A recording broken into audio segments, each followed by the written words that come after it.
and saw. Shoot. All right, I should be live now if you want to jump on. Okay. I've sat there and seen that NASCAR hauler one time before at a truck stop. There was two of them.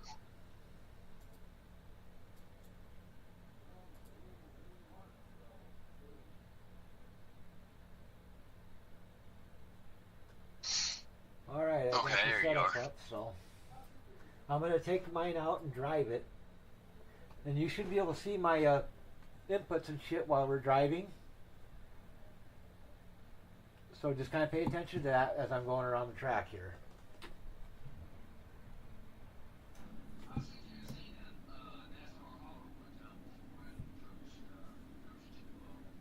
All right, I gotta mute your stream for a second here so it don't interfere with me. As soon as I find the thing, there it is. Mute. All right. All right, you can see me in the car, right? Oh, absolutely. I should be leaving pit road about now, or in about 20 seconds on your side.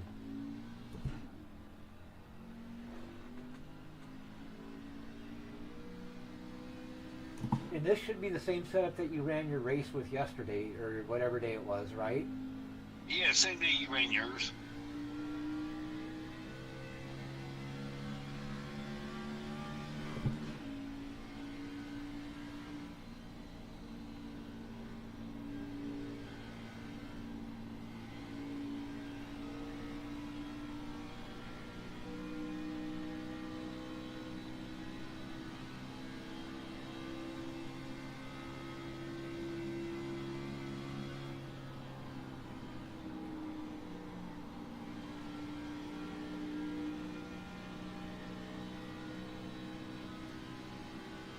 This setup actually feels pretty good. Really?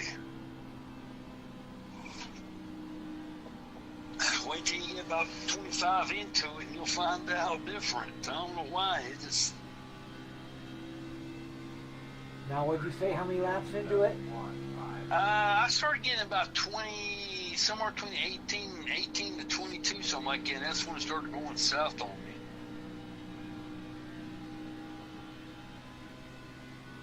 It started wanting to walk up that wall. I mean, up the track. Yeah, because it actually feels pretty good.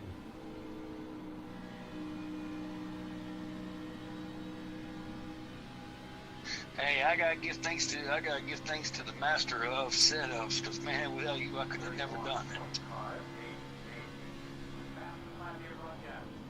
Because it feels a lot like my setup.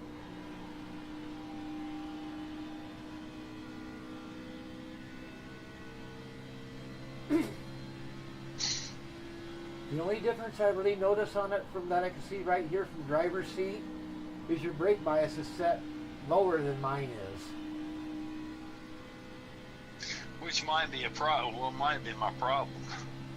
It would be a problem only when you're on the brakes.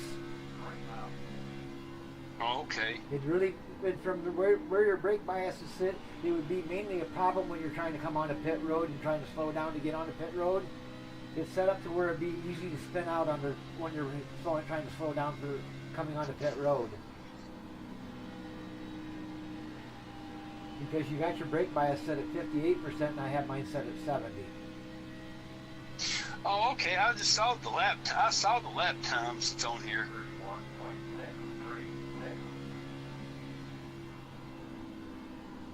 And with your setup, I'm turning about the same lap times that I ran with my setup. Low 31s.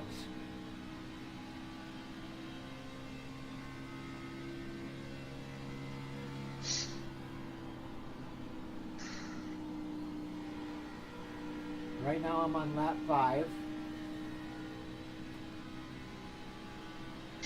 On the back stretch, what you're showing is on the back stretch. You're probably closer to the front stretch now.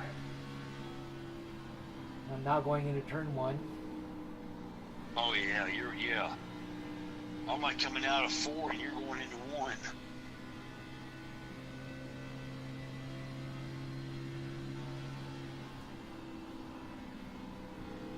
Yeah, after 6 laps, the thing still feels pretty good.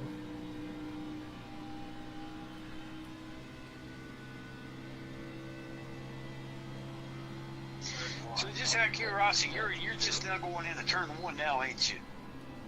I just went into turn one just right now. I'm coming to the Okay. middle of one, and I'm actually coming out of one onto the backstretch at the second. Okay, so you're when you get the when I get the 4 on mine, you're going in you're going into one or getting ready to come out of one. Okay, I see how it works now. Because currently right now you're on the backstretch. All right, as I'm running around this track, driving it, pay attention to what my throttle and my steering wheel look like. I wonder if I can get rid of this. Hold on. What do you notice my throttle doing in the corners? You're backing out of it. Over the entire course of the corner, what's my throttle behavior like through the corner? Hang on.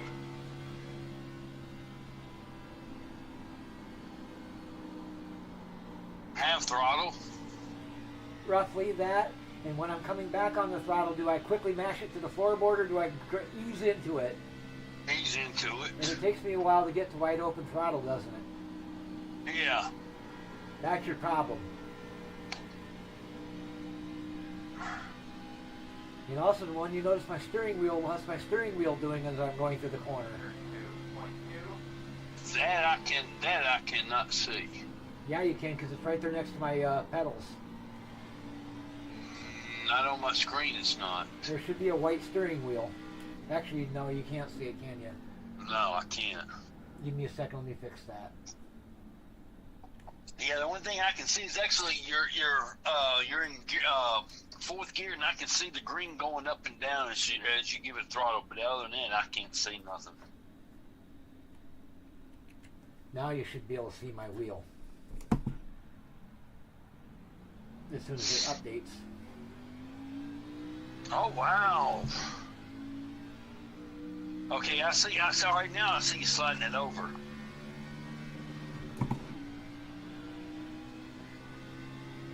Now you're back. Yeah, now you're back at 1. All right, now watch my wheel as I come through the corner in comparison to what my throttle's doing.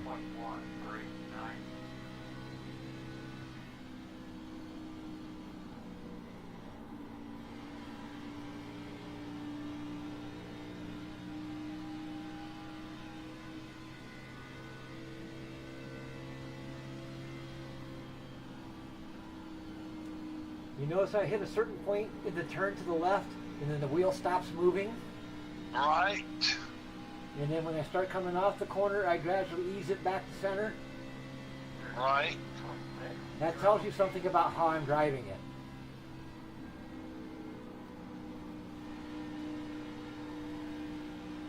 And right now I'm 12 laps into your run on this setup. And how many times have I hit the wall so far? None. In a 12 lap run, how many times have you hit the wall? I don't really think in the first 12 laps, I don't think I did. It's only after like around 15, I think. Yeah, because right now we're coming up on lap 13.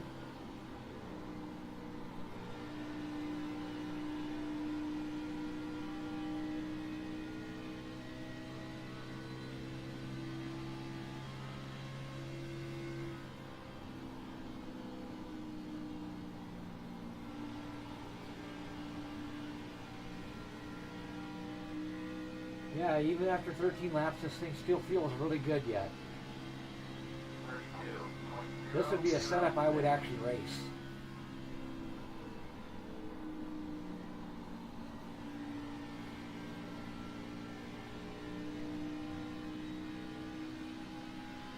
And I'll take a look at the tire wear when I get to the end of 25 laps.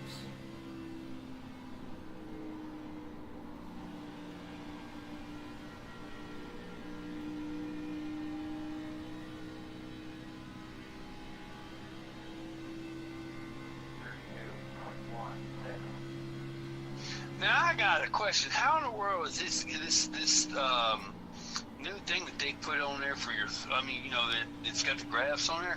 How is that supposed to help you out? I'll show you here as soon as I get done running. Wow. Yeah, I thought about that. I meant to ask you this a couple days ago, but What that graph will do is that graph shows you what your throttle is doing over time, over the course of a lap. And what you want that line to be is you want that line to be as linear as possible. Like, see how mine doesn't have, I'll show you what I mean here when I get to the end of this. I'll show you what I call the W's and the M's. okay.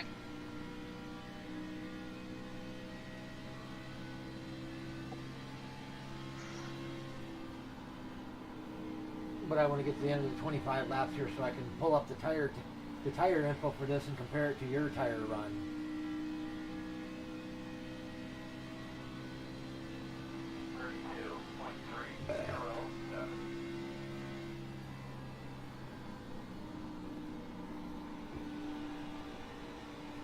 But yeah, when I'm coming back into the throttle, if you notice, I start to accelerate at about the same point in the corner each time. And Oh yeah. And when I'm coming into the corner, do you notice I don't completely drop off the throttle either? I keep a little throttle into it the entire time. Right. That's being done for a reason. 32.506.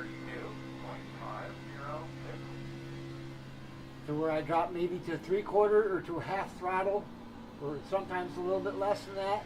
I very rarely get it to 0 throttle.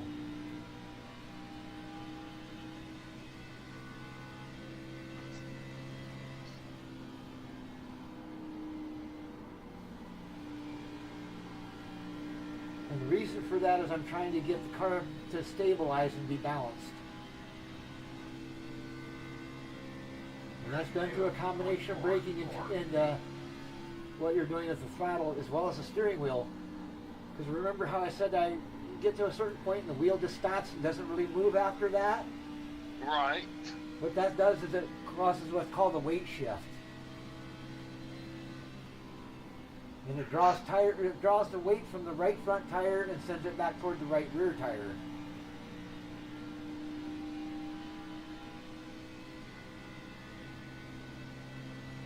And that point where you stop turning the wheel, it happens in a certain spot in the racetrack every time almost. And if you watch, you'll notice that the wheel will stop turning left about the time I hit that white line at the bottom of the racetrack.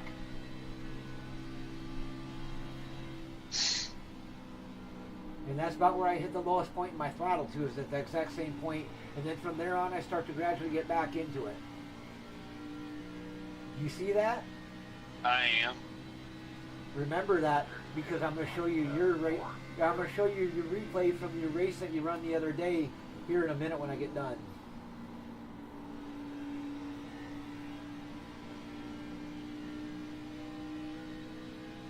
And I want you to see the difference between what I'm doing now and what you were doing then. Because right now I'm on lap 21. The car still feels really good. I'm not having any trouble getting it to turn to the corner at all.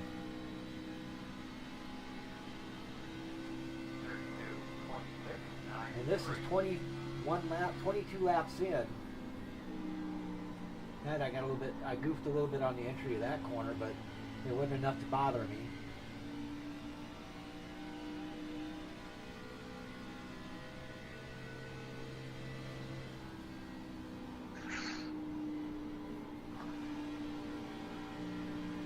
Yeah, I was overdriving it. That was my problem. Yeah, that was the biggest thing I noticed is you were overdriving it and you weren't smooth. You gotta be real smooth with that throttle and with the steering both. And they gotta complement each other.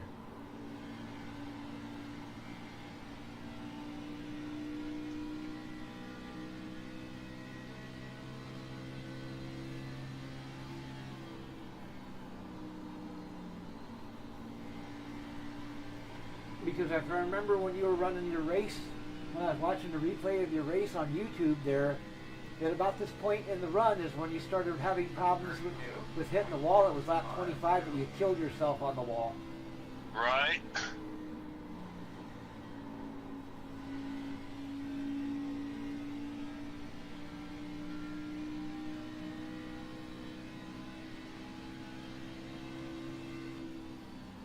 And like I told you over the phone on the day you were actually running the race, at the time you were running it, you remember where I said when you're hitting the wall it means you're overdriving? Yeah. That's exactly what you were doing. You were coming into the corner too fast with too much throttle on entry, and you're not letting the car take a set, and you're getting back on the throttle too early.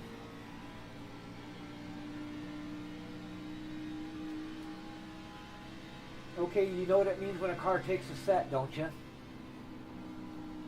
Where it takes all four? Where it takes a set. No. What happens is when it takes a set is the point where the weight is transferred from the tire that it was on when you're coming into the corner to where it needs to be from the middle of the corner off. So when I get about to that white line at the bottom of the racetrack, and you see me start getting into the throttle, that's when you see my throttle start to increase, this is the point where the car is actually taking a set. Okay. And I'm waiting to feel the car take a set before I get back into the throttle. I don't get on the throttle again until I feel the car take a set. And that's when that weight shifts to that right rear so I can drive it off the right rear. And that's why even with 27 laps on this setup that you sent me, I have not yet hit the wall. And I'm still running within about a second of the lap time that I set for my fastest lap.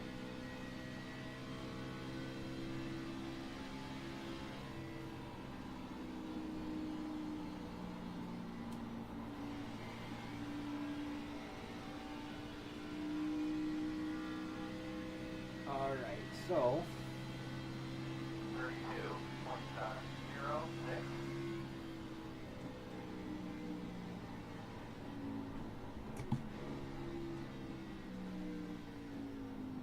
and yesterday I did do some testing, early this morning rather, I did some testing at fucking Watkins Glen with the truck. It's actually, did you? It's actually not too bad driving the truck there. Building setups for road course is a lot easier than building them from the oval. Alright, let's see what our tire wear looks like. Right now you got 65.89 for your tire wear on this setup after 27 laps. I'm going to leave that right where it's at so that I can come back and look at it here in a minute. I'm going to jump back over to YouTube.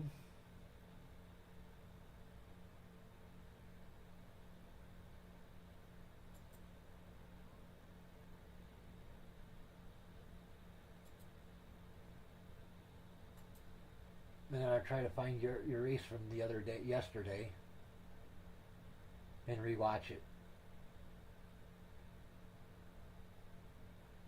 Where the hell is it? 2 days ago, I think that's it right there.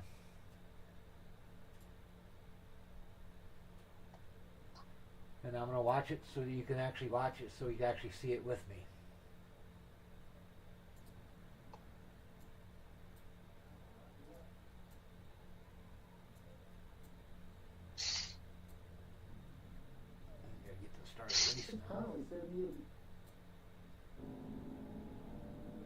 Alright, now you're actually out and running.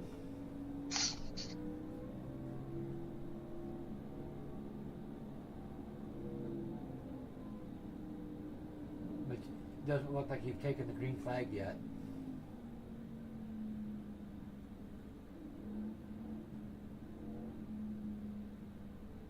But I want you to notice what your throttle and your steering wheel are doing in your run here compared to what mine was doing in the run I just did.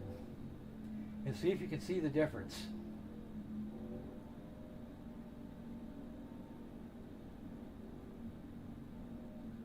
Top of the screen here. Let's have a good race.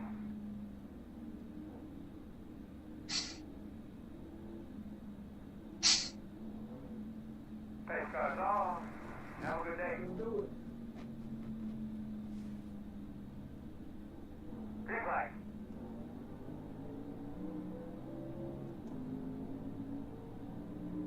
Outside. Still there. Alright, coming into turn one here, Still out there. you're lifting a little bit, but you're getting right back on the throttle, full throttle again. You're getting the wide open throttle too soon, too fast, and you're not doing it smoothly. You're doing it almost on off. Do you see that? Oh, I do. Outside clear. And also, you're putting way too much left-hand wheel into the wheel at times. You're turning the wheel too much to the left, too far to the left. If you're having to do that, it means you're overdriving the corner. You should be able to get right down to that white line and lock the wheel in place and hold it there, and you should be able to make it all the way through the corner without having to turn left any further.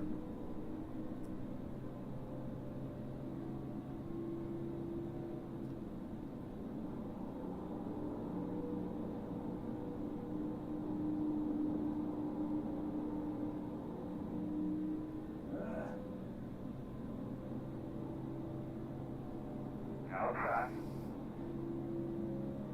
Still outside. Yeah, see how far you're turning the wheel to the left? Oh, I do. At times you've got almost a half a turn of wheel into the fucker. Or more. You shouldn't have to turn that wheel more than about a quarter of a turn at most. Maybe a third of a turn. But hell, there's times you're almost a half a turn. And you're still hitting the wall with it. Outside. P2 is the fastest car on the racetrack. 30.793. Still out there. Outside. Still there. Yeah, you're putting way too much wheel in the fucker to get it to turn. And your setup isn't that tight. Got your door outside. From what I'm seeing, how much wheel you're putting right there you've got a quarter of a turn or almost a half a turn of the wheel in there in that last section. Yeah, I saw that. P3 is the fastest car. Yeah, for the way the car felt to me when I was driving, the damn thing should have been fucking driving through the infield doing that. You should have been spinning it out. Outside. Still there outside. So what I'm going to do is I'm going to fast forward now to your first pit Still stop. outside. I don't remember which when you pitted at. Point 1. Yep. If I can get to your pit stop there. The gas.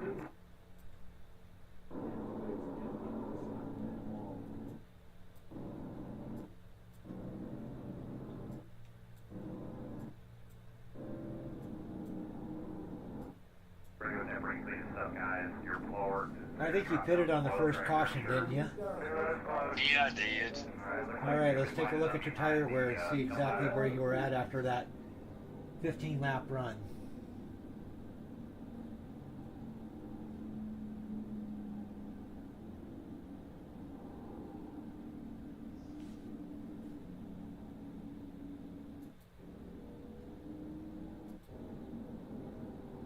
Boy, it's hard to fast forward through YouTube and get to exactly where you want it to be.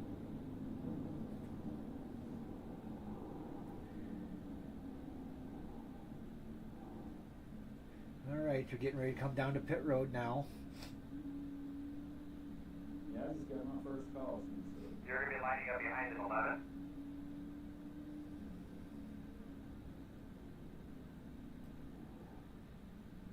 Alright, let's see how badly you're beating the tires up. Coming down pit road. I wonder if you're taking fewer tires.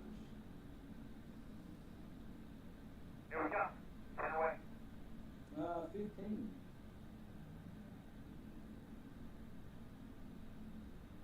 5 away. At your mark now. Turn in. Nice and smooth. Leave it on me. Copy.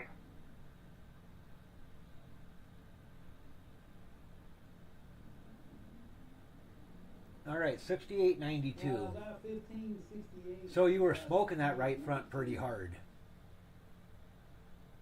Do you get tires or go? Alright, so you see that? Yeah, I do. Yep, so we had, after 15 laps, you had 68.92. And by comparison, mine was 65.89 Here we go. after 27 laps. So I ran twice as many laps as you did, but I had a lot lower tire wear. So I think you got the setup part built because your setup drive's really good. It's just the driving It's just driving style. Yep, you just had to learn how to. You got to learn how to take care of that right front tire better, and learn how to weight shift. That's what you're going to work on now. How about you, early guy? Yes, sir. Can you hear me, bud? We're gonna do it. But that's basically where you're at. Well, at least I know it's not the set. It wasn't the setup. It was just me. It's just me and me driving. Yeah, the problem was the loose nut behind the wheel. So what I'm going to have you do now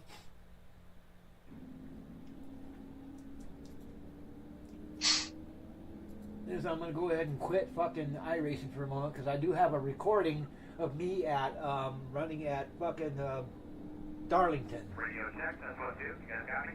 How about you, early guy? Yes, sir. Can you hear me, bud? But to do that, I got to get that off the screen. And then I got to go to my videos folder. Alright, so I'm going to have to go ahead and watch this run of Bristol. This is the kind of how you want to drive around Bristol.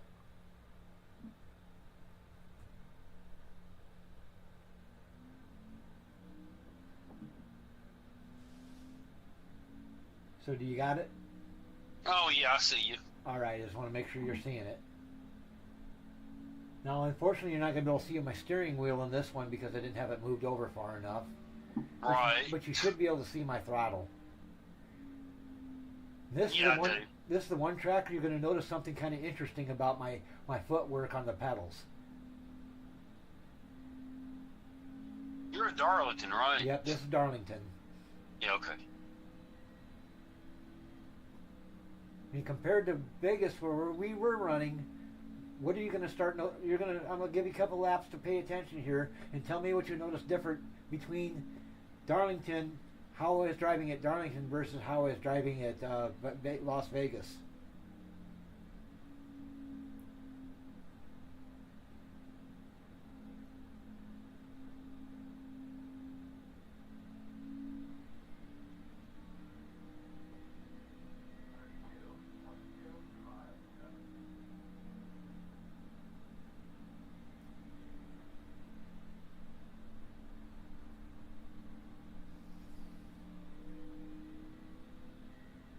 And remember, this track is not my best track. This is a track I struggle with.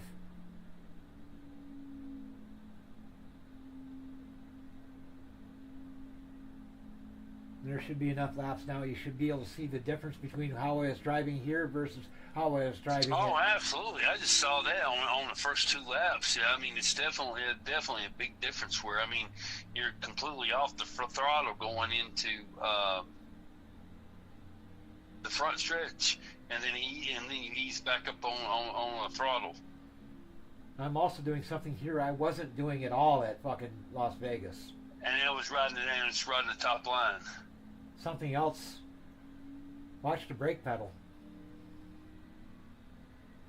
Particularly going into turn 3. Oh yeah, you're hitting the brakes on this one. I'm trail braking because this track you have to. Or at least I haven't been able to make a clean lap around this place through that fucking corner without using some brake to get through it.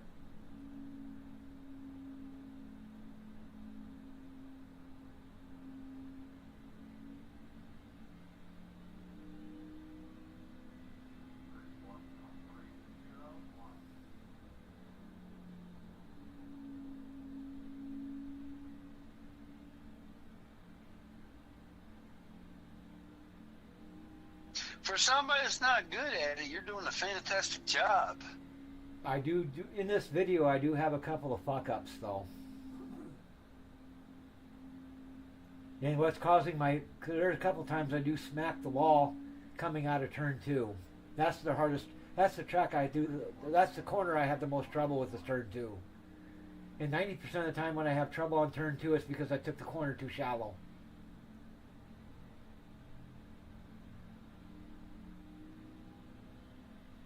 I didn't get down low enough coming into the corner, and I usually fuck the entry up is when I fuck that corner up.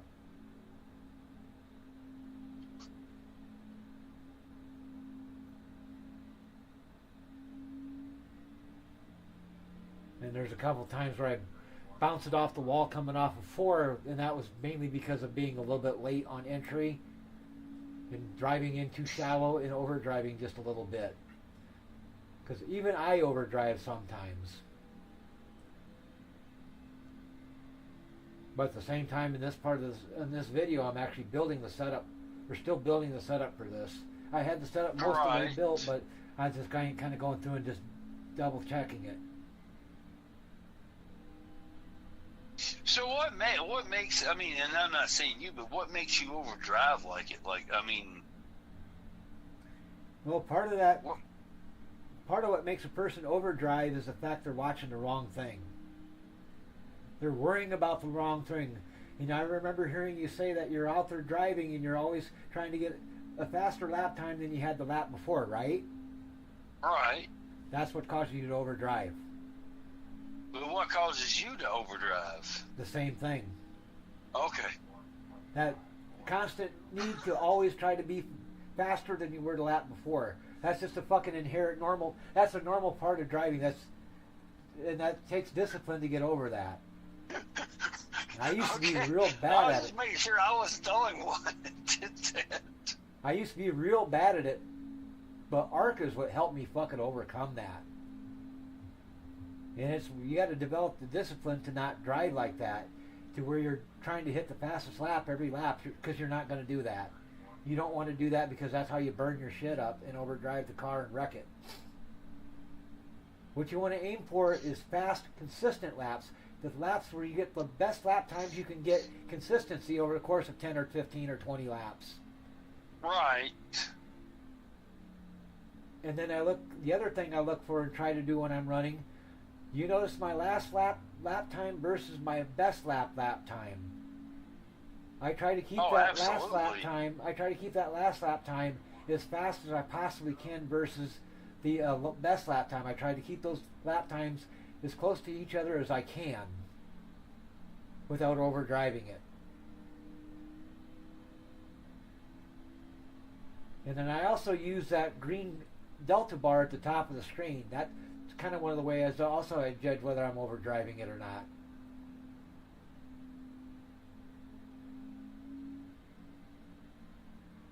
Yeah, I've noticed him. I've noticed that delta bar up there. Yep, that delta bar is how I judge how fast I'm going around the track and how hard I'm pushing it.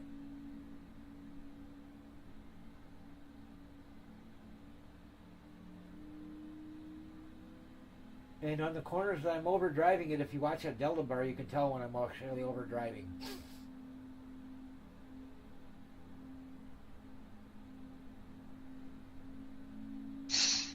Yeah, I mean, that's flat in the red right there on the back going into the back stretch. No, that's the front stretch that it was coming into. Yeah.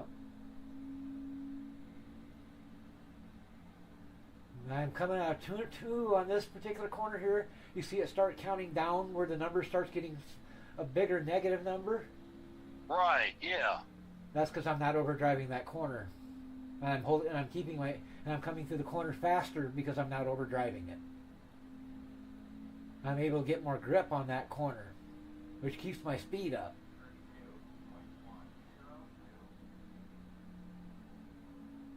Also, particularly of note for this particular track, note how I'm coming into turn 2, or turn 1 rather. That's going to be real important because that's how you want to enter that corner to come through turn 2 cleanly.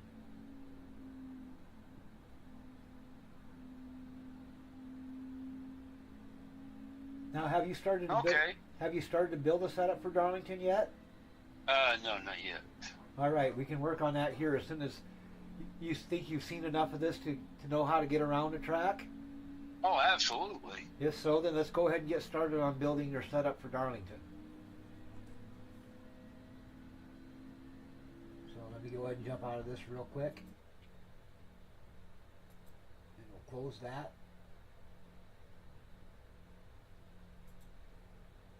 And I'll pull up your YouTube here. I think we should be behind at 11. God damn, that was loud. Ah, I have to turn that fucker down a little bit or I'll fucking blow my fucking eardrums out. All right, so go ahead and jump over to How about Darlington. your early guy? Yes, sir. Okay. We're gonna do antennas and working with today. Need to make sure. Also, do you know how to turn down your fucking And spotter? Because he's a little bit on the loud side. You should be on the inside. Oh yeah, I'll cut him down. You're gonna have to come around to 25. Yeah, he's a little bit too loud, particularly for YouTube.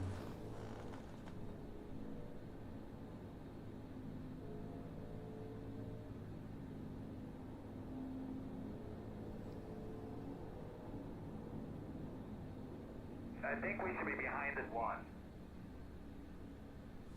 All right, that's your.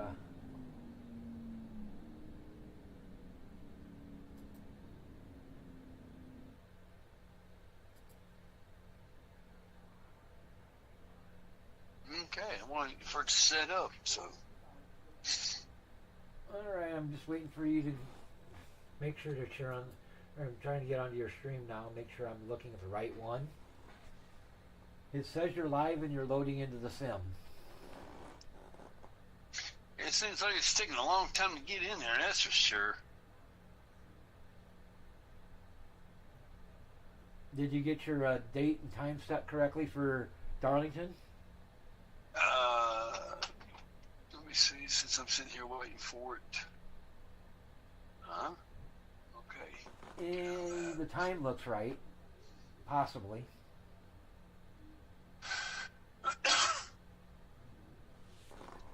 It's is it for 105, right? Oh, let me double check because I think it's actually later than the day than that.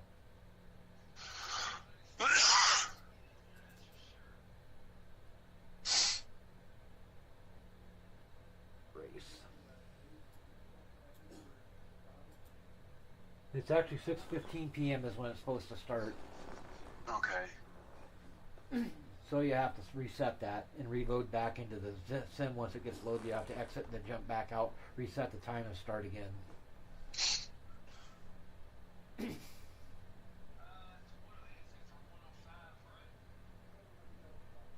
And also your date's not right either. Yeah, what's the date on that? It's on the 21st. Okay.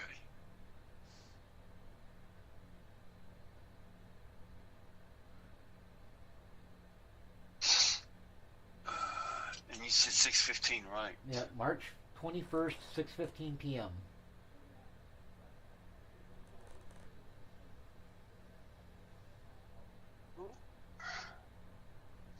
And right now you're in May instead of March. There you go. Yeah, I had to back it up.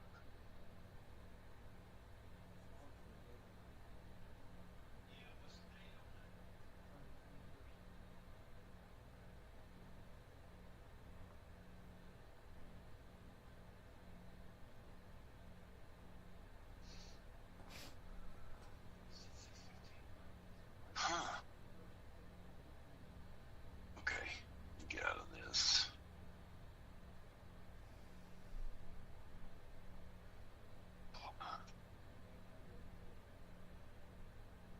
I'll go do it in a minute. All right. Oh, that's what my problem was.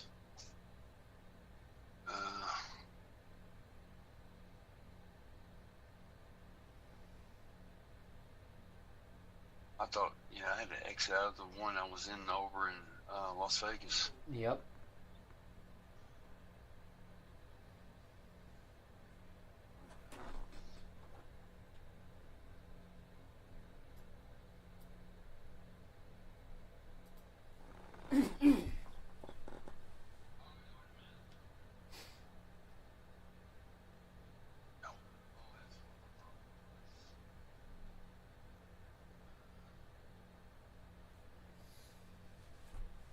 Okay, 21st, 6:15 p.m. This drive. Yep.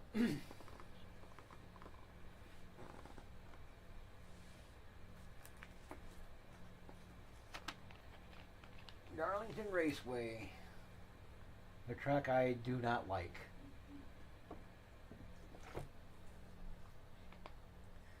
You gotta go through and reconfigure your weather.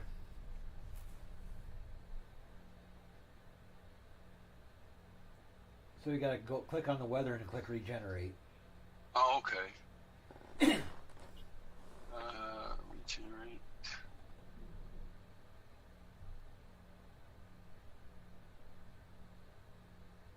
I fucking hate it when it does that.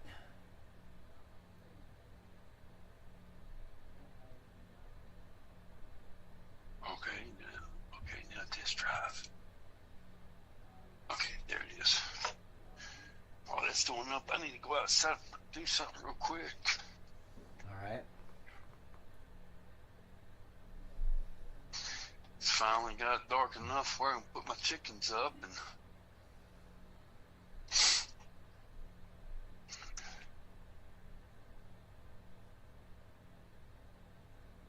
And then once you get back in, we'll go ahead and load up your garage and start putting your setup together. I'm just ready for spring. I'm ready for spring to get here and stay here. You and me both. In fact, I'm ready for summer. Man. The days when I can go out and walk, do my fucking daily walks at 2 o'clock in the fucking morning and it's 70 degrees outside. Man, I mean, it's like yesterday it was like 74, 75, and you get today, I mean, it's like 34. I mean, jeez, man. Oh hell, earlier, few hours ago, it was 15 degrees here with a 60-mile-an-hour wind. No. And we're supposed to be below zero tonight and tomorrow. Holy crap, no. See, that's why I don't live there. But it's only going to be like that for a day or two, then it'll be jumping back up again. Because it is. Once you get to March in Iowa, it usually starts to get pretty nice. The only exception is this snowstorm we had. Since we got snow on the ground and shit, it's going to keep it colder overnight for a couple of days longer than usual. Right. So once the snow fucking melts away, it won't get as cold in here anymore. Once we get to about March, we start getting it to where we get to the upper 30s at night. That's still cold, my friend. That's still cold. A lot better than 30 below, though. Oh, absolutely. I agree. I'll be glad when we get to the point when we get where it don't get below 70 degrees at night. Yeah. All right, so go ahead and load up your baseline for this track. All right, hold on. I'm trying to get back into the house.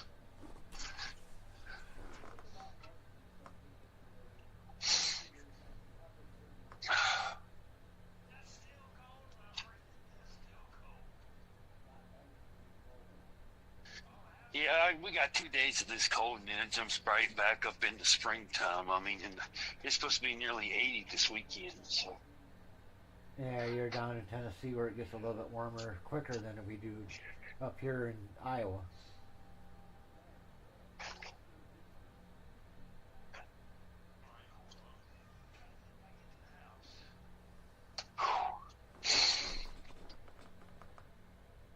Yeah, just a couple months of three and a half months of winter is too much for me. So. Well, the hell, you got some parts of the fucking world that sees winter for 6 months at a time. Right. And at the same time they're in winter time, they don't see the sun for 6 months. Oh yeah, welcome to Is it Alaska that does that? Yep. Yeah. The night of the midnight sun. In the summertime it doesn't get dark, and in the wintertime it never gets daylight.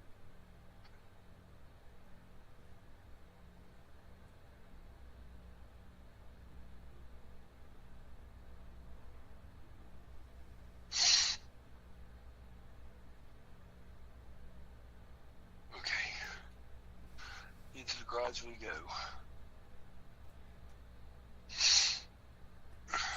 And for this track, you'll want to use your non-SS baseline to start with.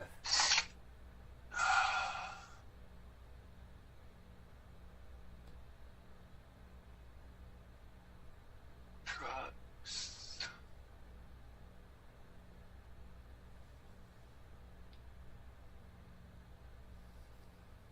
I don't know why it's not.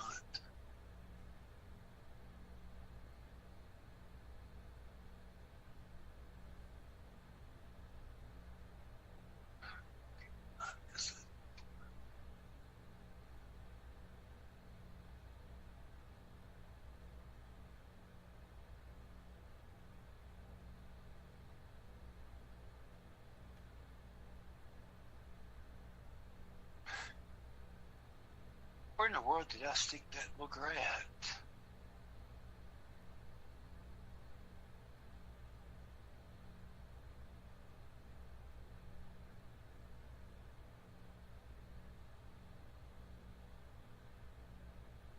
Arlington?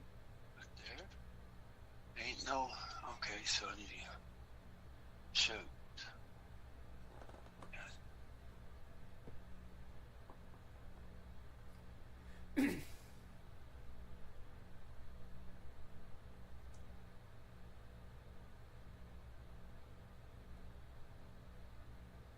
Yeah, you should have a baseline, non-SS baseline somewhere on there.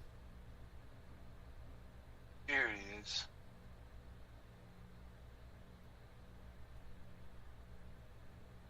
Okay, why not? Okay, open. There. Oh shit. Okay, there it is. Okay. Alright, so go ahead and get that loaded up.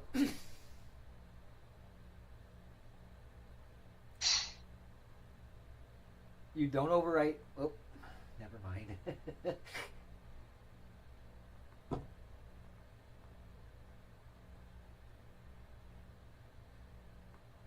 Alright, so you got your baseline set.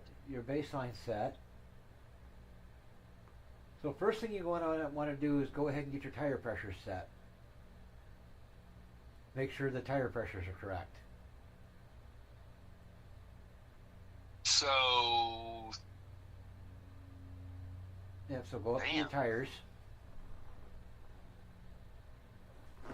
35 and 45 or 35 and 50? Where I would start off would be 35 right front, or left front 35, right front 50. Alright, hold on 1 second. What now? Yeah, but I've already put them all up. Okay, I'm sorry about that. Yep, so left side tires run 35. Okay, and the right? Right side run 50 in the right front, and right rear 50. So 50 in both. Okay. To start with.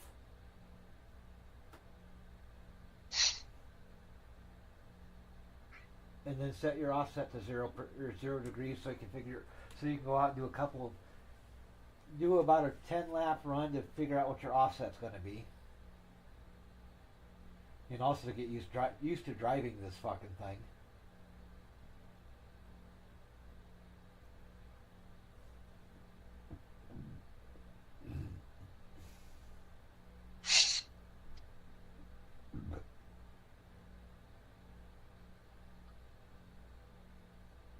Don't forget, also before you go out and run, don't forget to set your right front camber and make sure everything is set how it's supposed to be. Because your cambers are off. This might be the wrong setup.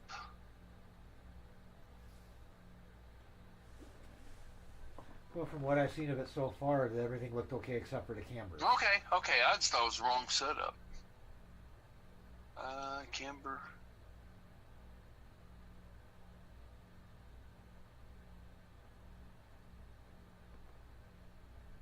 The front was like 5.5 and negative 1.5, right? Yep. That's optimal anyway. And the rear is 8, try to get to 9, but then a negative 6, correct? 0.6. Yeah, 0.6. Yep. Okay. Make sure that's right. And then once you get your cambers and stuff set, and you get your toe set, you want to set your cross weight to 50%.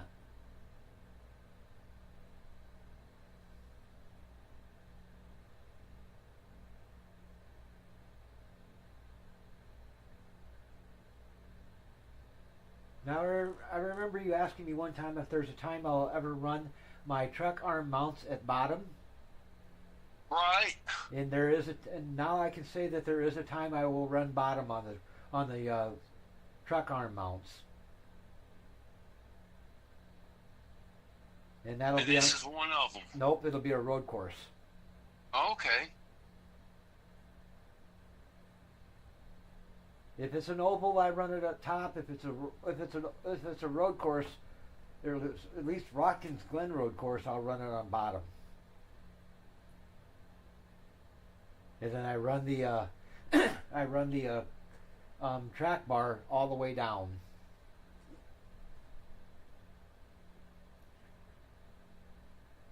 Or at least that's what felt good to me at Watkins Glen when I was building the setup. If you ever start playing with road course setups, you're going to find that road course setups are easier to build than oval setups. And they don't take near as long to make either. And I built my Watkins Glen setup yesterday, and I built the setup in about 15 minutes. Holy cow! Yep. Well, I will definitely watch you. I'm not going to try it. I am not going to. Yeah, because the only thing you worry about on a road course setup is basically you set everything to 0. You basically go off of your front cambers based on what your tire wear is doing. Keep everything even from right to left side on the cambers. You set your caster to about 6 degrees left front and right front. Keep everything exactly the same. And you run about 1/32 negative toe in on the front, or toe out on the front rather. And you run the rear toe just like you would on ovals. Okay. And then you get the ride height of the truck set as close to the ground as you can get it without hitting the ground.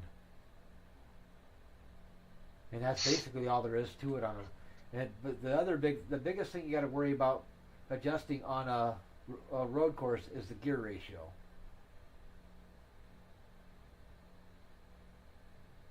You got to gear it so that you top out and hit the rev limiter at the end of the longest straightaway on that road course.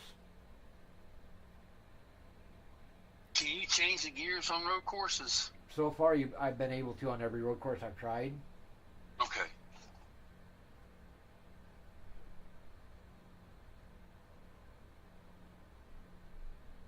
Wait, somehow you got your gauges all fucked up. Oh, it does that. Every time I have to reset the computer, it does that. I don't know why. So, I just know when I do it, I gotta go in there and click close on all of them. What you do is just kind of keep track of which gauges are coming up like that, and set those to where they're not checked in the thing so they don't show up at all. All right, tell me that again. If you find those particular gauges, whatever gauges they are, that are popping up like that, when you go into that, and you go into that fucking configuration page, just find those particular gauges in the configuration page and uncheck in car for that gauge, and it'll disappear. Oh, okay, gotcha. And then uncheck the rest of them for like in garage and in stuff like in replay so that they don't show up until you want them to show up. Okay, that's what it is. I just got the things checked wrong. Okay.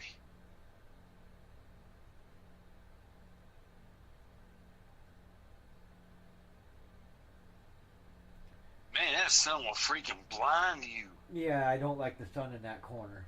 Wow, I mean, that is like, man, where's the freaking track at? You're in the truck, right? Yeah. Is it the car we're supposed to be in, or is it the car or the truck we're supposed to be in? I think we were supposed to be in the truck, but yeah, well, that's why I'm in the truck. But I had to double check the time because I don't remember it being that bright with the sun for the truck when I tested. For the Xfinity car it was, but because the Xfinity starts at a different time than the truck does. I just got to make sure I gave you the right time. Got 6:15, so that's what it is. Now, also when I was building my setup for the fucking truck for Darlington, I ran it for quite a while, so it was much later at night when I was done. It wasn't 6:15 anymore when I was done. It was probably closer to 8 o'clock, so the sun was probably starting to go down. Because it was starting to get dark.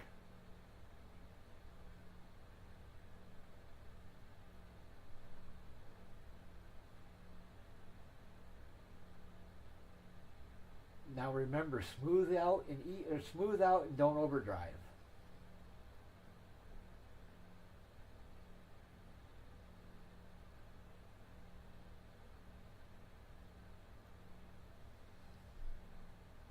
And remember, going into turn 3, it helps to use a little brake.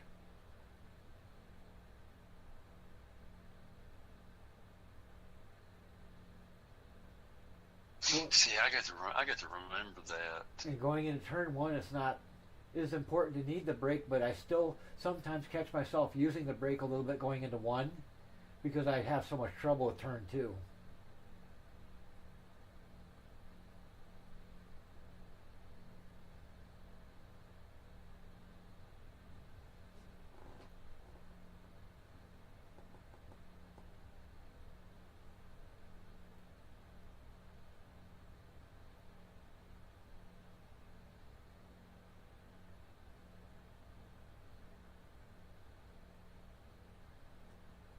Well, from the looks of it so far, you're coming off turn 2 a lot better than I usually do.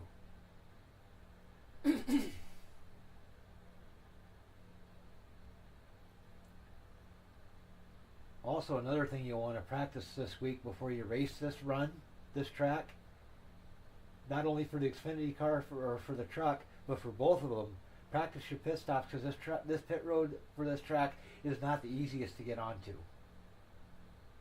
This pit road's kind of a bitch to get onto. I thought Bristol was the bitch because I mean, man, it's got the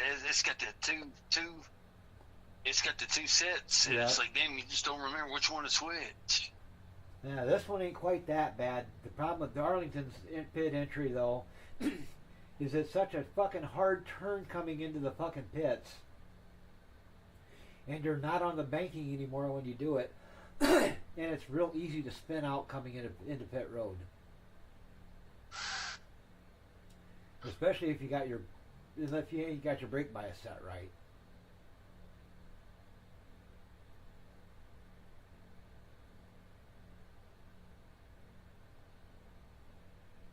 And it's got that fucking goofy inside pit wall, and inside the pits, once you're coming on the pit road, there's an inside pit wall that's easy to hit if you're not careful.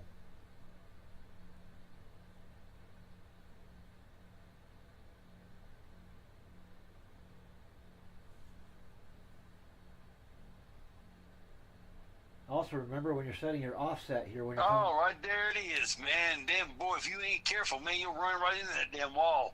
coming off 2? Yeah. Yeah, I struggle with that fucker all the time.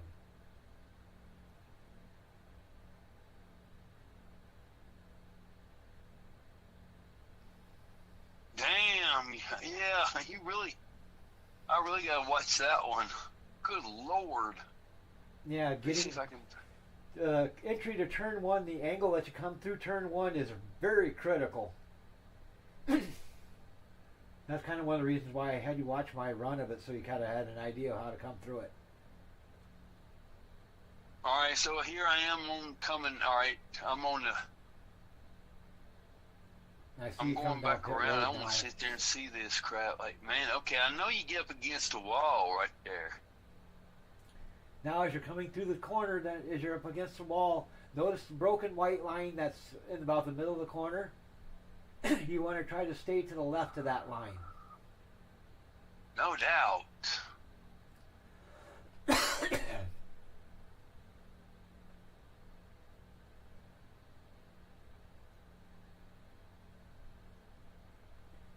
And then as you're coming into turn 1, there'll be a white line at the bottom of the track.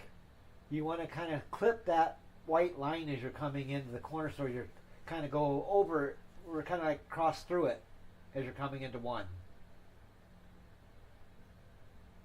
Because if you don't do that just right, you'll come up and you'll smack the wall on the outside as you're coming through turn 1 and into turn 2. But if you do it right on the entry, you can go right up against that fucking wall and run that wall pretty much through the entirety of turn one without really having to lift off the throttle.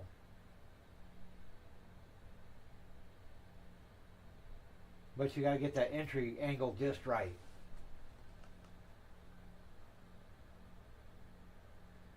All right, so what we got to do now is go ahead and get your. I gotta go back and redo it for some odd reason. It didn't. Yeah, it did. Damn.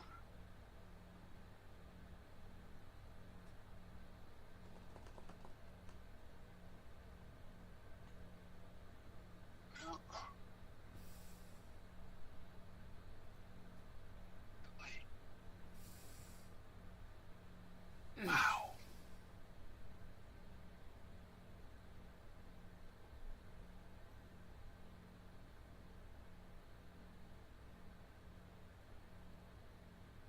It looks like you didn't get all of your fucking telemetry deleted.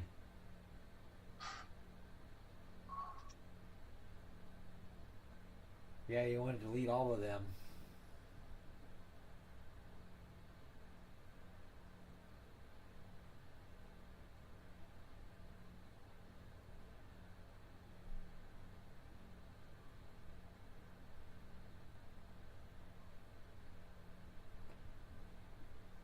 Okay, go back and run just a few more laps and do it again. Yep. And then remember when you're coming down the back straight, try to keep the truck as straight as possible on the straightaway. And you kind of use the outside wall as a reference to determining where you're at on the fucking track. And you want to be halfway between the wall and the fucking infield. Okay. And try to stay as straight as possible so that you get an accurate fucking steering angle reading.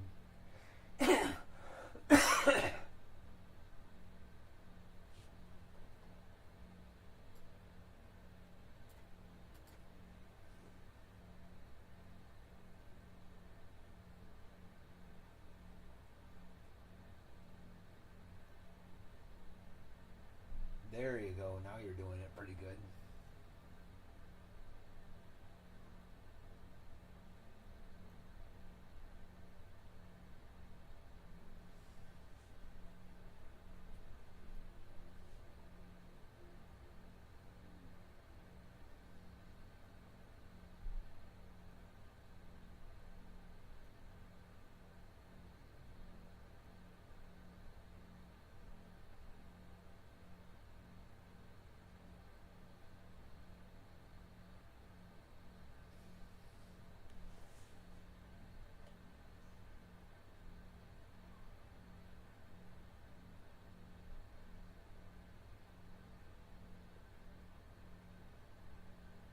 I almost wish you had that one overlay that I have on mine up that tells you how many laps you've run since your last pit stop.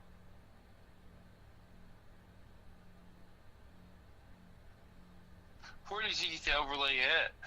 Same place you got your gauge overlay. It's in the same program. Okay, I can look for it. And it's basically the lap timing overlay.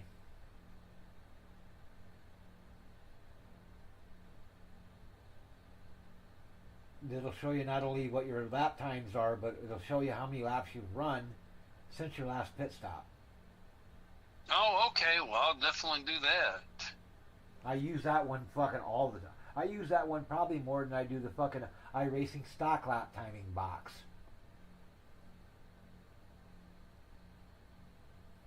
Actually, I use both of them about the same, but I like the overlay one because it tells me how many laps I've gone since the last pit stop, and iRacing's pit timing doesn't do that.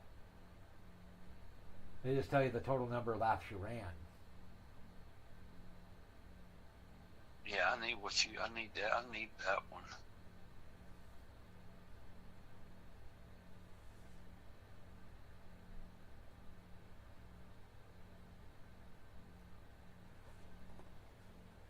And after you get done with this run, if you still have my stream open, I'll show you what it looks like. Okay. I do. I just need to jump into iRacing so I can pull it up and actually have it fucking visible. So it'll be a few minutes I'm ready before I can show it to you, because I gotta wait Okay, for you just let me know when it's ready. I gotta wait for iRacing to load up, and then jump into the truck, and then I gotta move it from the other monitor to my main monitor so you can actually see it, because I've got it on my second monitor, just so that it's there, so it's out of the way but still able to be seen. Right. Like I said, I need to get that set up where I can get that second monitor. Triples will be a fucking game changer. The first time you drive on triples, you'll sit there and ask yourself, how the fuck did I do this before? Because the difference is night and day. Now, do you have triples? Yep. I've got triple 32s. Wow. Damn. Which means when I went and bought monitors to make my triple setup, I spent about $1,000 just on monitors. Hey, do what you gotta do, man. Everybody's got a hobby, right? So. And that. And I figure $1,000 for triple monitors is a hell of a lot cheaper than going out and buying a actual stock car. Absolutely. Alright, so that's got to get into the truck here.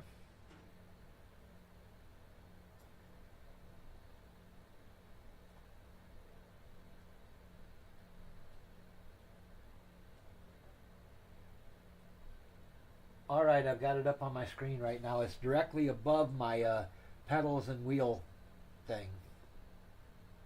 Oh man, this damn thing better recorded shit. Cause I just done like 17 laps, and I know I turned that damn thing on. Holy crap! Please tell me I damn recorded that.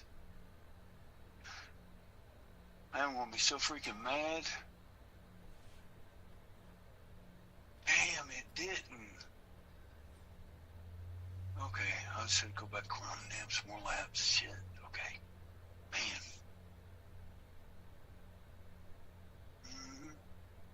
Okay. Alright, do you see my lap timing thing I was talking about?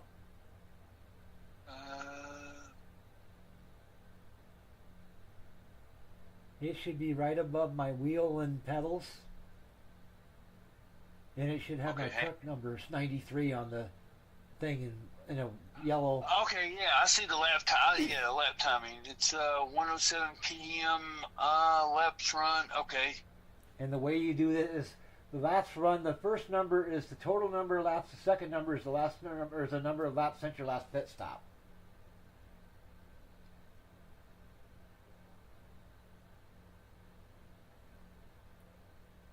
Okay, tell me that again.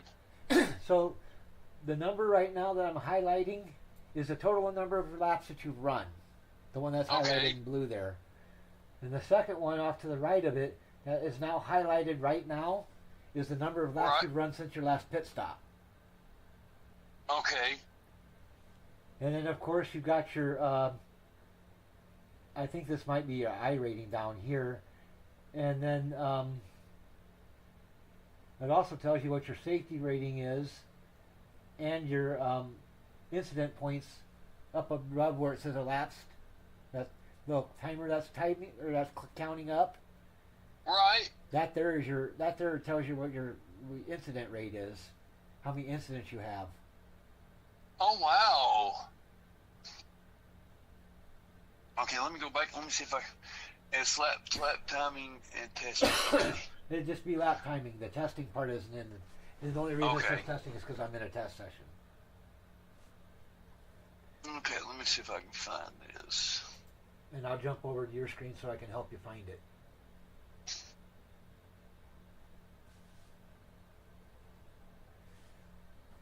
And I need to move mine back over to where it's supposed to go.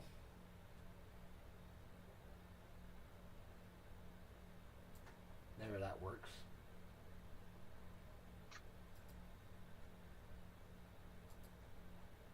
Close that. Close that. Restart that and just refresh everything. Make sure everything, since I moved that fucking lap timing thing over to the other screen, I gotta fucking relaunch everything, make sure it comes back up where it's supposed to come back to. Yay, good deal.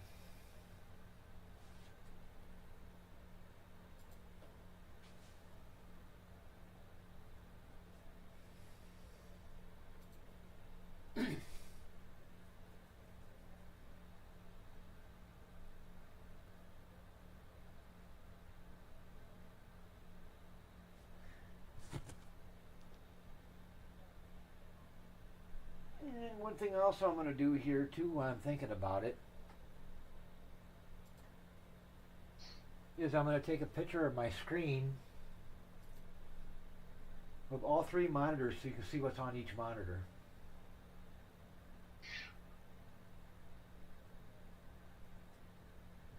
If I can figure out how to do this. That is so freaking cool.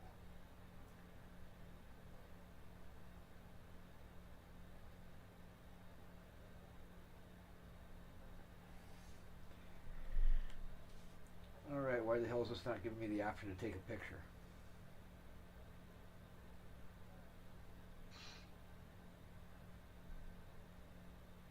Okay, that's how it is. Goddamn thing.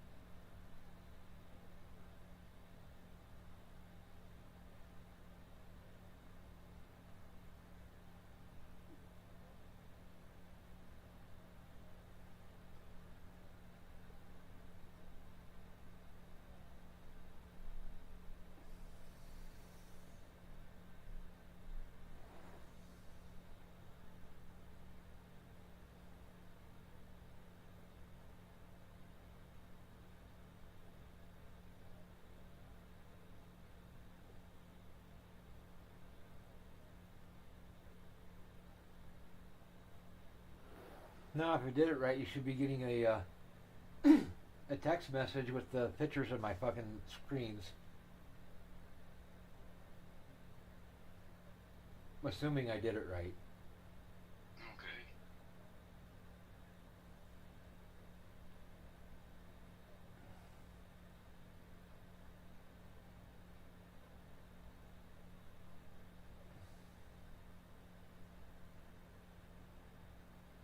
Maybe I. I'm trying to find that.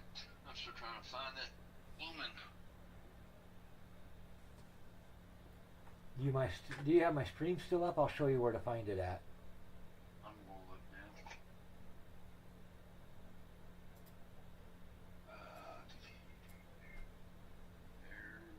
There's your screen.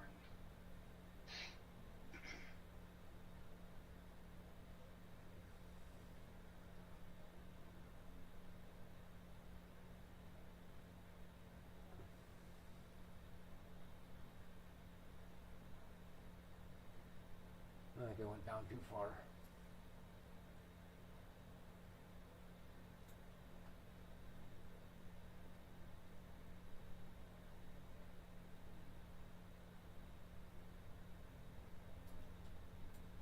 I just go up to the top and start from the top. Because it should be alphabetically.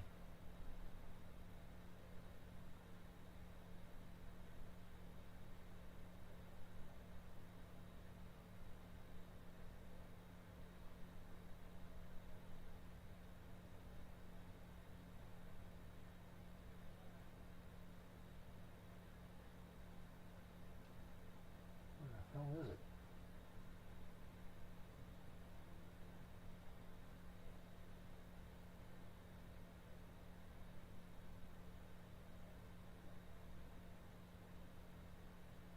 There it is. Yep, it'll be under lap timing. Lap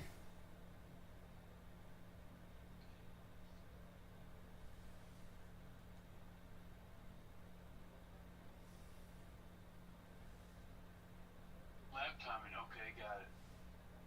Did you get my text of my screenshots yet? Oh. Hang on, I'm gonna look at it before I go look. I don't know if I don't think they sent for some reason.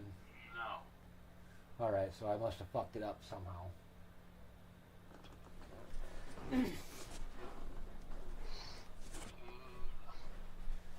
All right, let's see if I can do this time without fucking it up.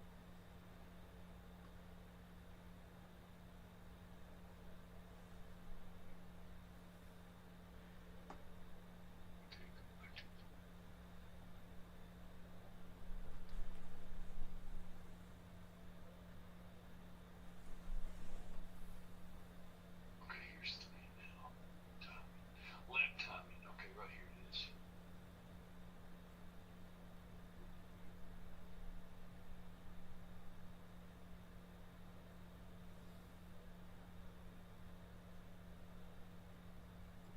Oh, I got it.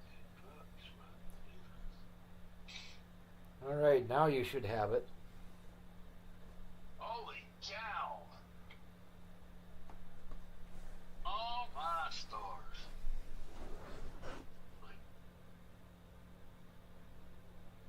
Look, oh Did it come that time? man. Yeah. Wow. That's triple monitors in iRacing. Oh, I see where you got your things to the right on the other screen right there. I see that now. Yep. Damn, dude. So, dang. Shit. That's why I like the triple monitor setup.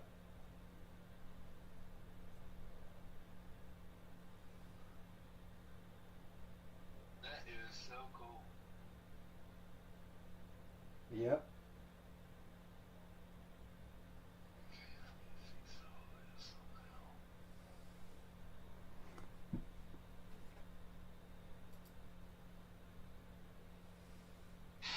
Okay, shit. Payroll. Okay, so I need to draft this over here real quick. What'd you do? Just add the pit road thing on there? Yeah. Yeah, because I don't think you ever had that before. I don't remember you having that before. No, I've had that. I've had that. I don't remember it, but that doesn't necessarily mean anything because my memory ain't worth a shit anymore. No, man, mine ain't neither. I mean, yeah, flat out tell you that. Load ons. Make sure load on startup is checked. And then to get it on your screen, you have to double click it. Okay. Now I need to frame it.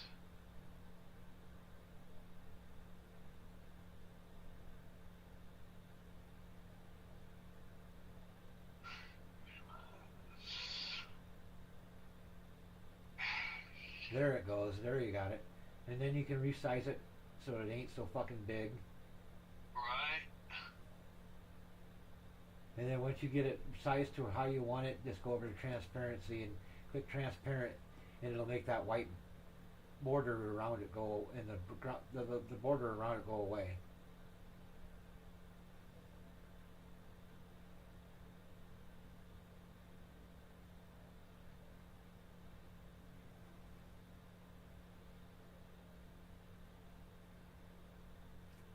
And this will come in real handy for you in the Xfinity car because, or not the Xfinity car, but the truck.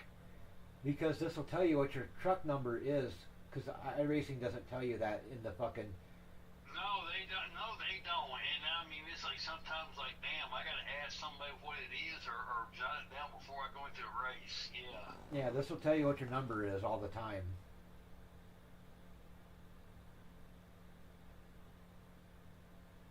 You notice it's got your 64 up on there.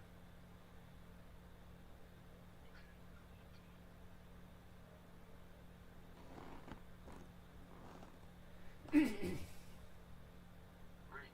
Right. Move. Okay.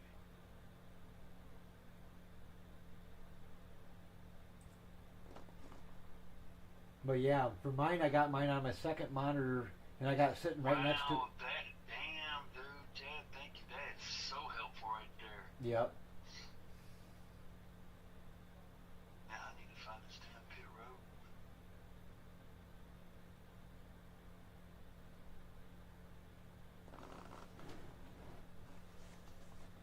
Yeah, because there have been times I've been watching you and trying to help you fucking build a setup or something, and we could never tell what fucking how many laps you'd fucking run because you didn't have that fucking thing for so I could look and see how many laps you've run since you started that particular run. Right. This will help you out with that, so you can just look and see. Yep, I've turned 5 laps or 6. That's how. I've always wondered if you wondered how the hell I knew what lap I was on after I come off pit road. That's how, and now you know the secret. I sure do. M-E-Q-R-S, okay. Road, okay. But damn, there it is, pit road, okay. Frame. Okay.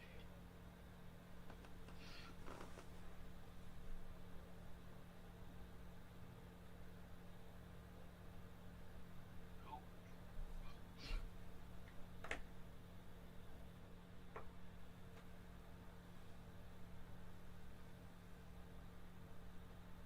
Alright.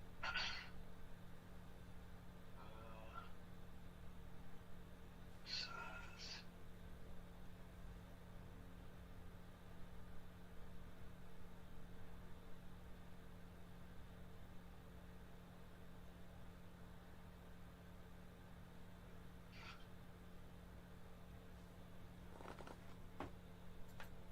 You want me to pull mine up so you can see where I have mine?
Okay, there you are. I wonder if my cell tower might have lost power for a second Oh no. because of the fucking wind. Because it's really strong wind right outside, so that might have been what happened to the phone call. But what I said before it hung up on us is I pulled mine up so you can see where I've got my pit road things set on my screen, at least my center screen. If you want a kind of an idea where to put it. Okay, hold on 1 second. Somebody asked me a question. Let me answer it real quick and I'll get right back to you. All right.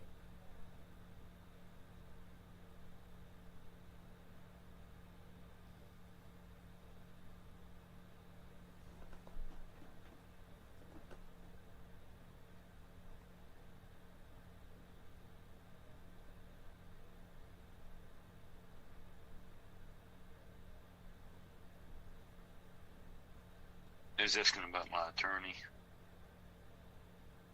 Fun. I know it.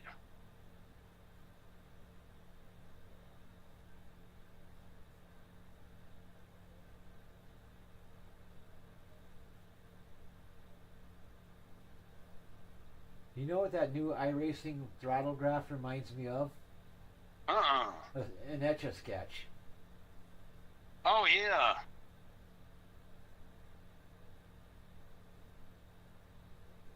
where you can play around and draw shit while you're fucking sitting on pit road with nothing else to do.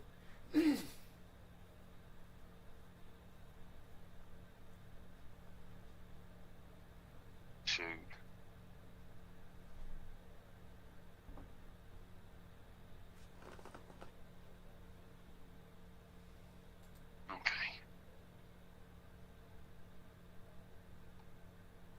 Okay.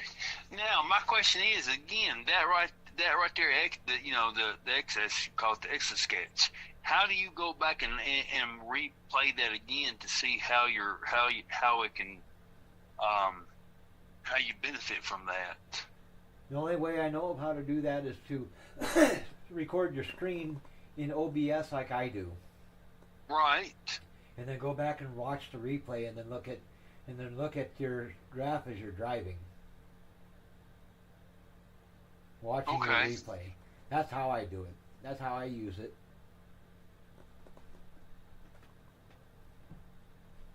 Okay.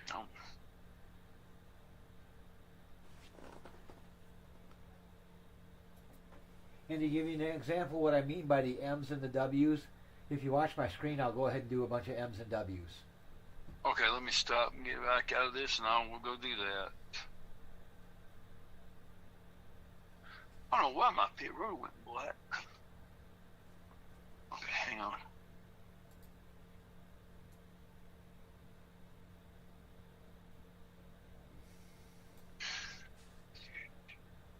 Where are you at? Right there. Oh, I need to fix that. Okay.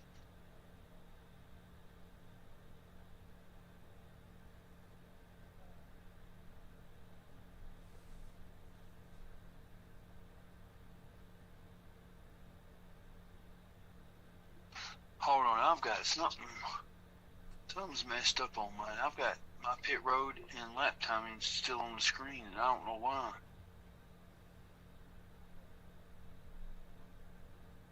What do I need to hit to take that off the screen, off the front screen? Is it on there when you exit the iRacing or what? Yeah. All right, so hold on. You'll have to go to your to that screen that you used to put it on there with, where you have the transparency and the frame in that. Right. And you have to look for the option. I gotta pull it up so I can see what the option actually is. Yeah, because the only thing I've got is just in-car only. Look for the one that says not connected. Okay. And make sure that not connected is not checked. Okay, not connected is not, okay. And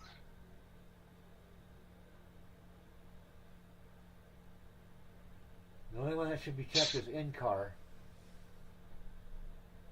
In-garage should be unchecked, and so should be in-replay should be unchecked. yeah, the only thing I've got checked is just in-car only. All right.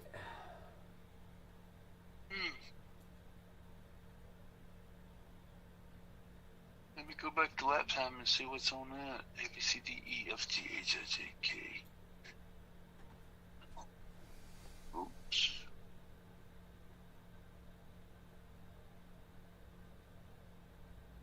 Not connected. Okay, that one, alright, that one went away. Now I just gotta find my pit road. Why that's not... Yeah, that one's all the way down in the P's. There it is. You just went past it. PQ or this.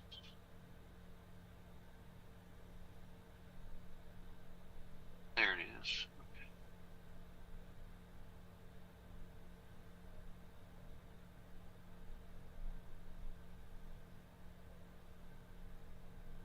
Okay. Ah.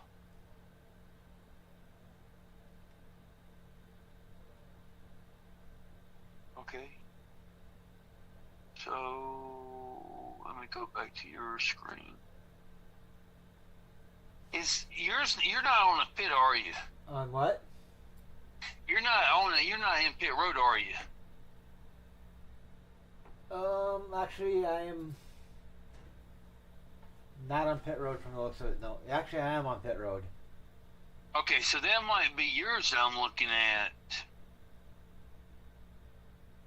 Does it show 20, 08, 9, 10, 11? It just went away. It just went away. Now it's back up. Yeah, because right now I just left the car, so mine's disappeared. Okay. Okay, I see your truck, and I see the lap timing on it.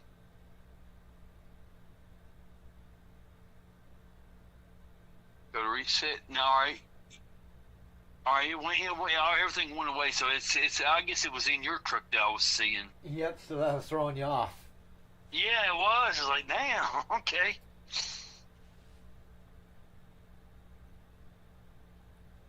Yeah, so basically everything in mine is off right now because I'm not in the truck. Okay, so yeah, it went away. It was. Yeah, that's what it was. It was yours, and it was just throwing me off. And I had mine up so you can see kind of what I had mine near for my pit the pit box, so I could show you whereabouts I had that on my screen. Okay. So if you wanted to put yours in about the same place, you could. Okay. Now, because you've got yours on both sides, right? Yep. You're using all yours is on the front monitor, right? I've got some stuff on the right side monitor and some stuff in the center monitor. Okay. And I got some stuff on my left monitor. I actually got a standings that shows me the top 20 or the top 43 drivers in a race or practice session, along with their fastest lap times and their last lap times, and that's on the left monitor. Okay. And then the picture I sent you probably can't see it because I don't really have anybody on the track with me, and I don't have any laps, so my name ain't even up there. But it was just everybody that was on the track with me. Okay, gotcha. It also tells me what the strength of field is and how many laps out of the total number of laps in the run that have been run so far. Okay. It also tells me their I rating and in some cases their safety rating. Oh, wow. Actually, let me go out and take a lap or two around here so I can get some information in that box, and I'll take a picture of it for you. Okay.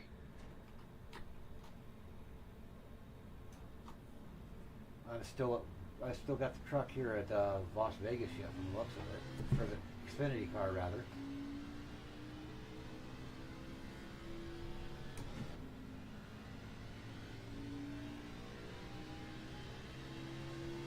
I don't know if this fucker will do it or not since I'm having a test session and not in a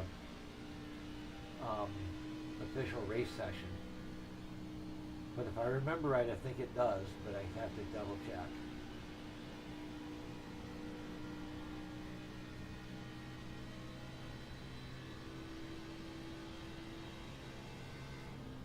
Nope, it doesn't. I gotta be in an official session for it to show up. Oh, okay. Let me do an AI race real quick and I'll show you. Okay.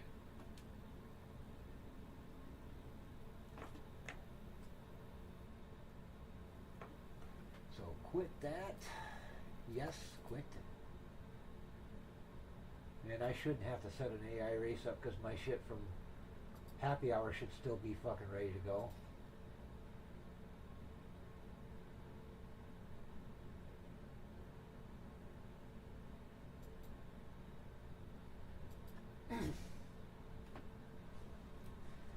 And this will take a few minutes to load up the fucking race, and then I'm only going to run just enough laps for everybody to get at least a lap or two in so you can see their shit show up.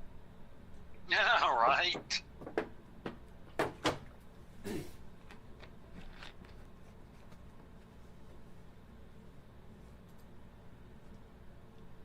I may not even need to take a picture of it. I might be able to just move it right over to my primary monitor and you should be able to see it in my stream. But just keep in mind that thing you'll see on my screen will be on the left side monitor. And it's usually on the left monitor in the upper right corner of that monitor.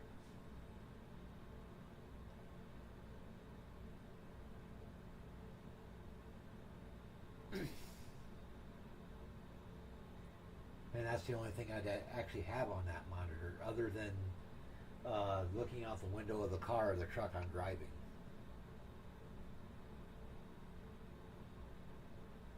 Or the mirror or whatever. Alright, so it's gotta wait for it to grid. Come on, Gerald. 1, 2, 3. 1 to go. Yeah, we can't make it on fuel from here, Kepler. But we're going to be on the outside this time. Closed.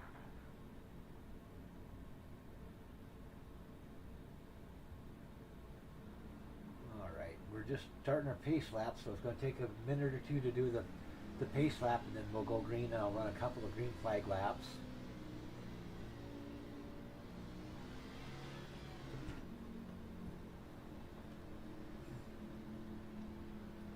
This screen here that I'm getting ready to show you also will tell you when everybody else, how many laps everybody's run since their last pit stop.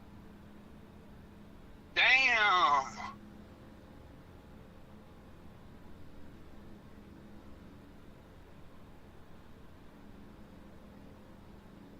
I mean, I see the one that says right now you're on the outside line.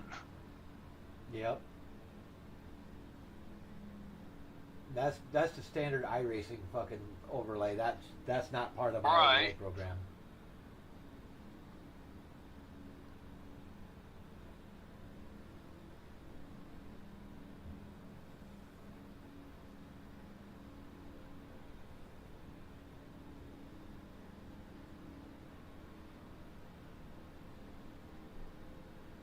Just try to be as best you can to be on your game here.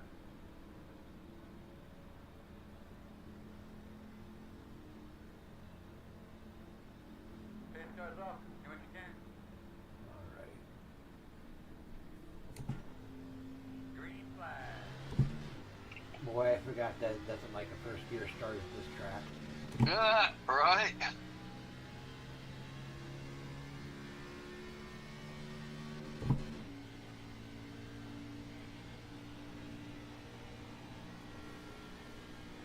Oh, I saw it after I spin out right there. What's that?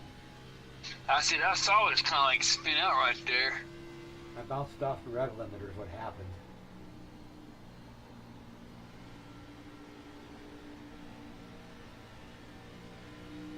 Outside. Remember, this is the same setup that you raced with. 41.043. Outside clear. Outside clear. Good job.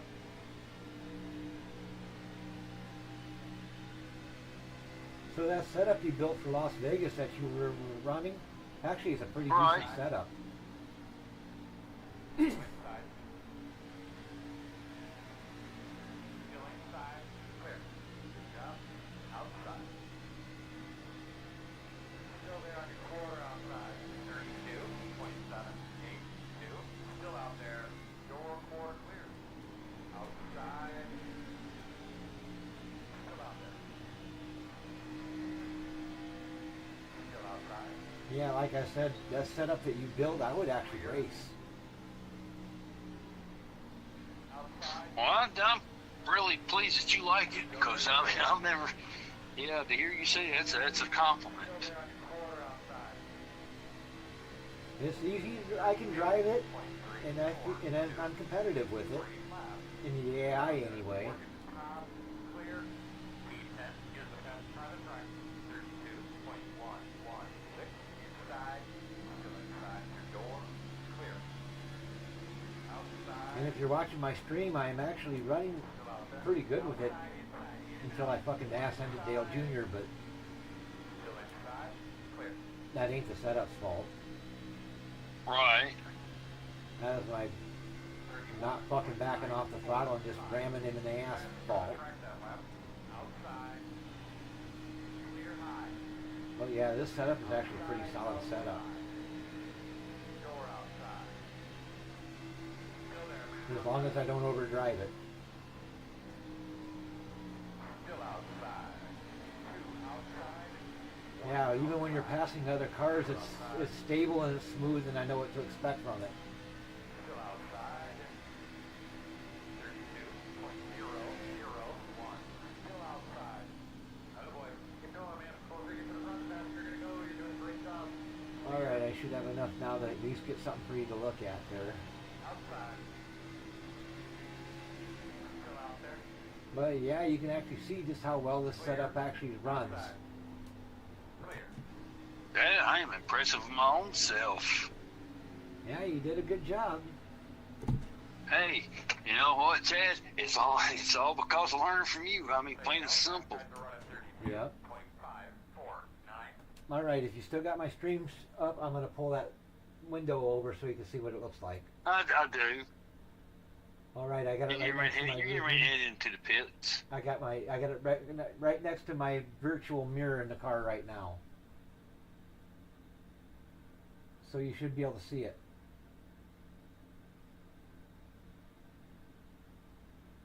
It's showing the leader is Jeffrey Earnhardt. Second place is some Sheldon Creed. Third place is Brendan Poole. And then it's got the I ratings and the safety ratings, as well as how many seconds they are behind, how many laps they've run under this since their last. Oh pit stop. wow! You know, that's all the shit that they've got. Damn. And I usually keep that over here on my left monitor, right here in the upper left. Yeah, corner. I don't think I got enough room for that. Yeah, that one there, you want to have some free space available on your monitor for it to be there. But that'd be a good thing. That'd be a good incentive to get triple monitors. I'm telling you. Just because of all the shit that fucker tells you. Right, there's a lot of information that's definitely helpful. Yep.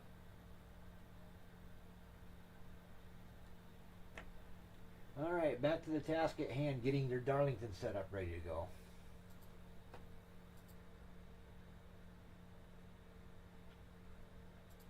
All right, just got to pull your stream back up.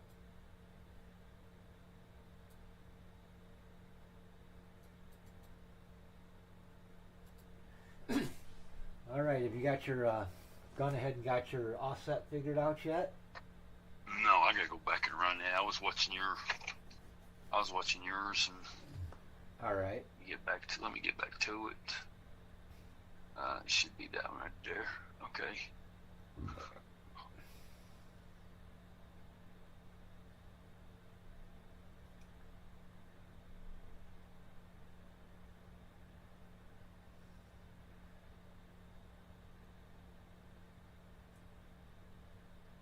But based on what I've seen of that setup you built for Vegas, I could safely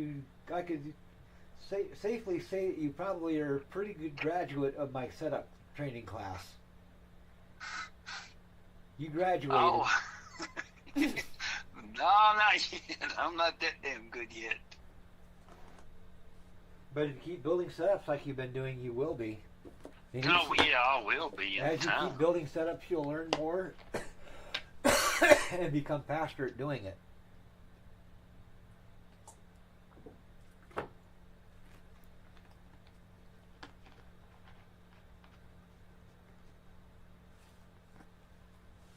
Don't forget to turn your thermometry on. It is. I looked down there and made sure it was turned on. I just hate that. I hate that pit road entrance going white. Damn, I hate that. I come off of it and it's just going completely white. I see that. I don't know why.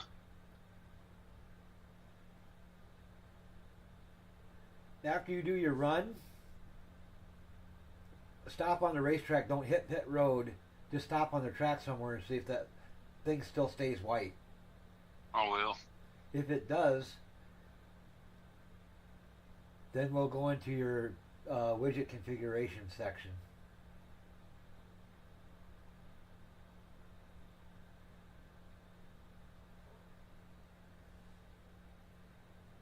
That's gotta be tough, man. Doing, high speeds like 180, 170 miles an hour, running right directly smack dab in that sunset.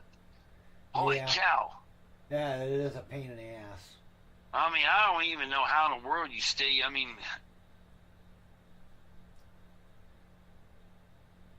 I learned a secret.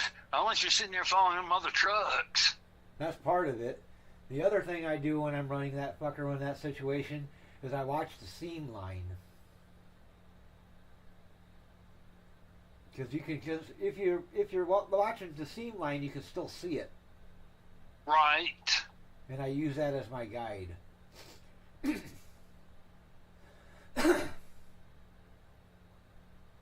There, you're doing all right with it.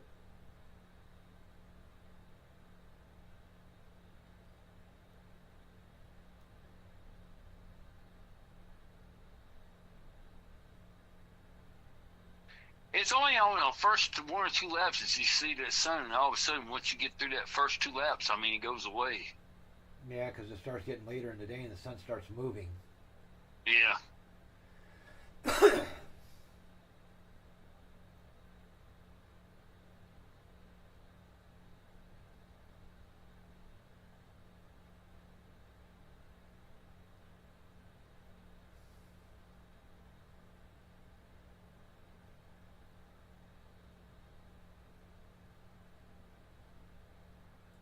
All right, looks like you ran about 4 laps, so run one more lap and you should have enough data to get your offset set. Yeah, I just done 5. Oops.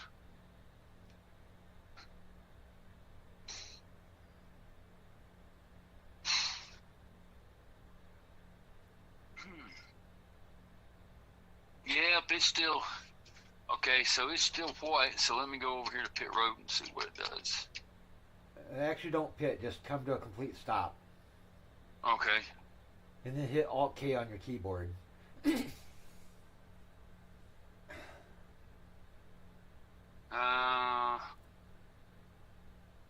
You said okay. Yep, Alt K. Okay. Damn. That should pull up your configuration editor for your black box and widgets and shit.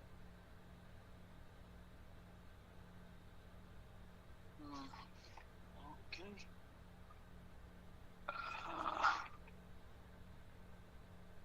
Well, shoot, don't do that. Okay. Okay, there it is. So I need that. Yeah, it's showing. It's showing in car.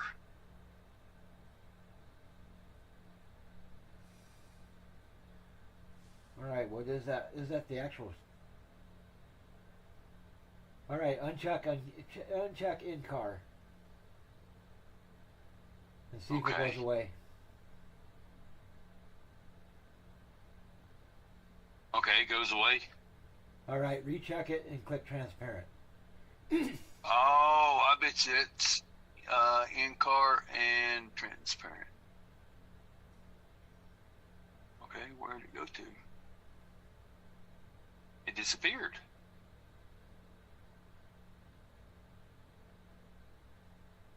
And now once you got transparent checked and it disappeared, pull onto pit road. Okay.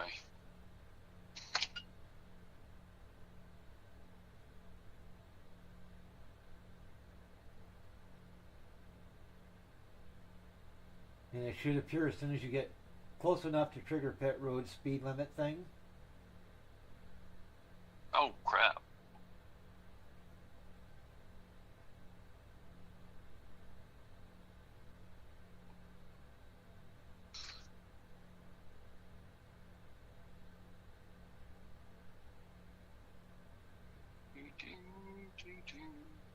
And I don't see it. yeah. Oh, there it is. Yep, it just lit up. Okay, there it is. That problem's fixed. Okay, now go in here and stop.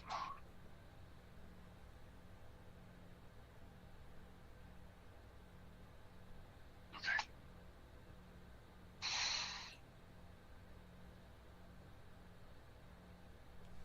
Well, that fixes that issue then. It did.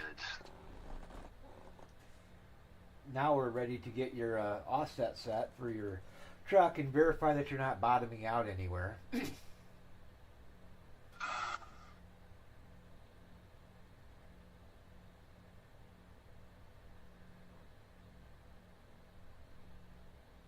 before you jump to the steering, go to your splitter.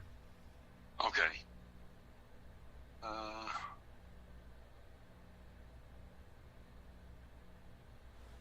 Stop. Okay.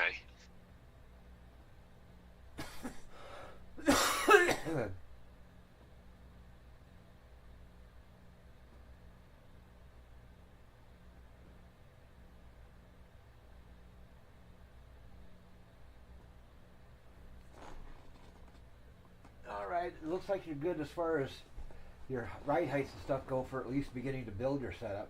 So now go ahead and get the information for your offset from the steering section, and then we'll continue for the rest of your setup building. All right. Let's go.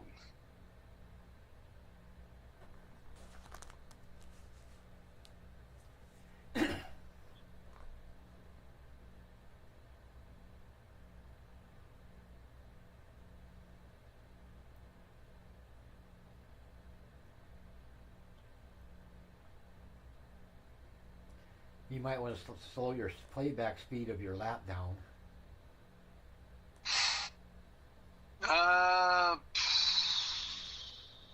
Okay.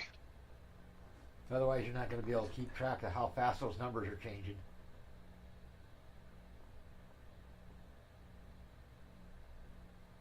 Let me get this, start this thing from scratch. There. Okay, go now, go.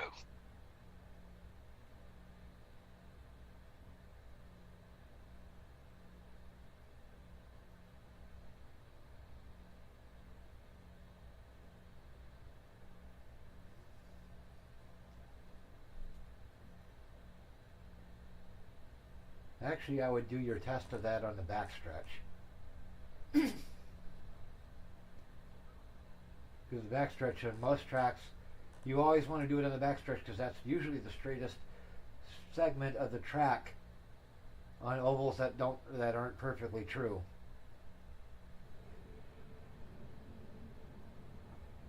Did you catch that? Oh, I did.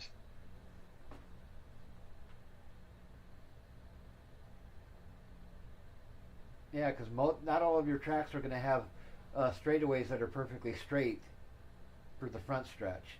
The back stretch is almost always perfectly straight, except Chicagoland. That's the only oddball. Okay, here we go. Negative 7, 8, 9, 14, 9, 9. Damn, 16? No, that's a 10. It'd be 10. No, it'd be 11. Is 10 or 11? Let me speed that up now. It's just a tad bit. No, let me get this back around right there.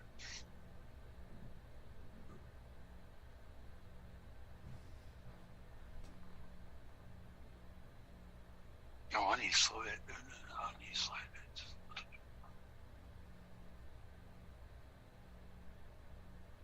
Okay, here we are. 7, 10, 7.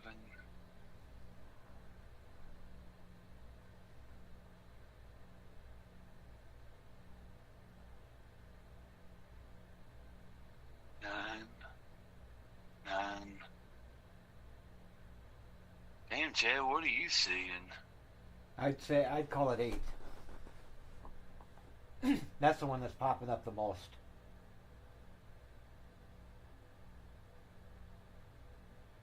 Damn, it holds at 11 for a long time. Yep. Have you ever seen one at 11? What it's doing there is basically you're on a part of the track where the back straight is actually turning to the left. So you would go with 8 then, right? Yep, because that's the number that seems to show up the most frequently. Okay.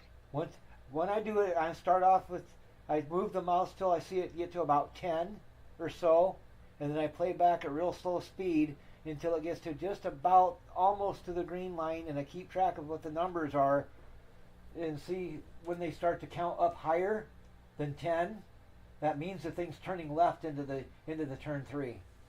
Okay. And then I go with the number I see the most frequent before the number starts really climbing. And then out of the ones that I'm seeing popping up there, 8 was the one that looked like it was going the most before it started really making the number climb.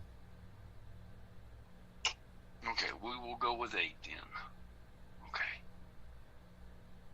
And then once you get it set to 8, put that in your spreadsheet under offset.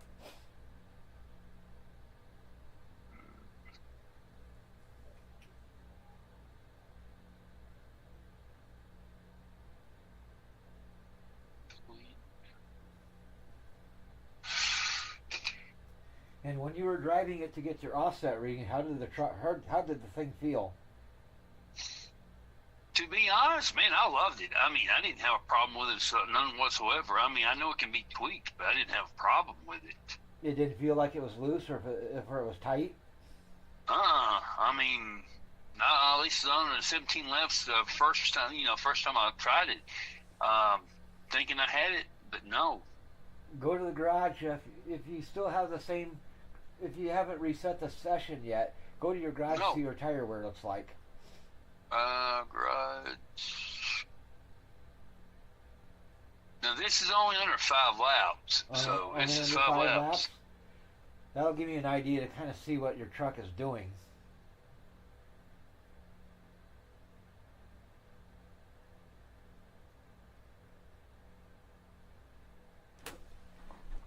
Yeah, 97.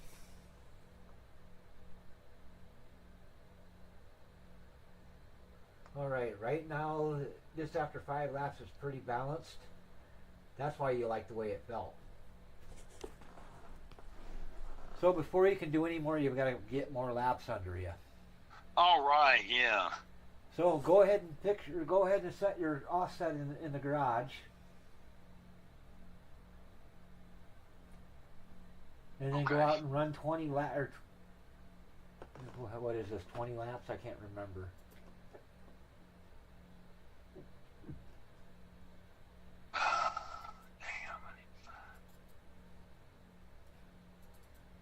And you're doing the truck, right? Yes, sir. Alright, I'll make sure I get into the right fucking thing here. So I give you the right information. Alright, for this you want to do this every 25, you want to go out and run 25 laps. Okay.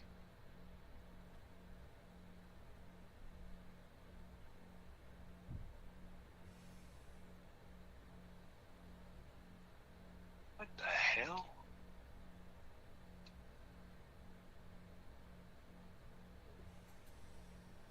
That is not my spreadsheet for this track.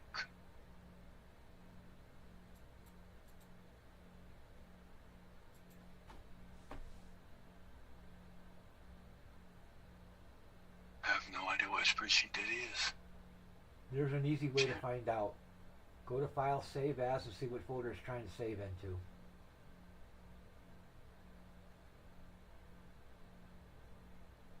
I mean, if you look over here, it says 2026 Darlington right up here on the top, but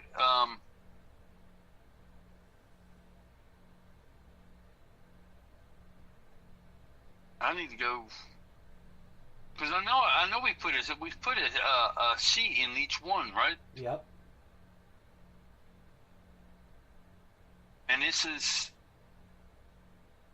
okay. So let me run documents. Setups, iRacing.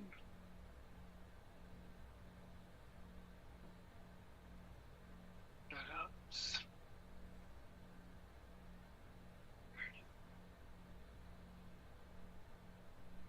Trucks.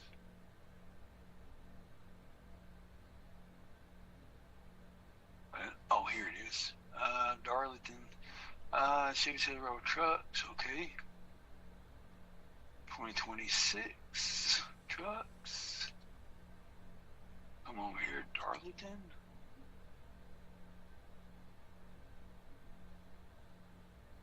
$313. Oh! I bet you it is, because I was working on that damn setup. It is, Chad. I've been working on it setup. That's why. Okay.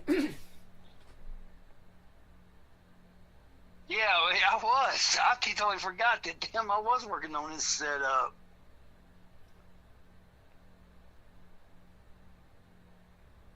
Yeah, I've already got like 5 laps, five different test sessions into this thing. Well, for now, what I would do is go ahead and get your offset set properly.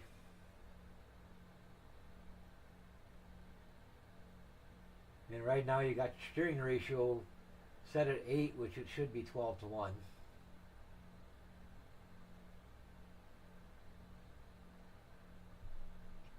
All right. It looks like you were trying to put your offset where your ratio should go. Yeah, I did. I screwed up.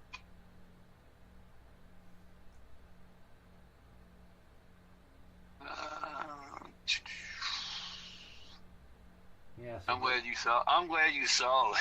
yeah, so go ahead and fix your spreadsheet.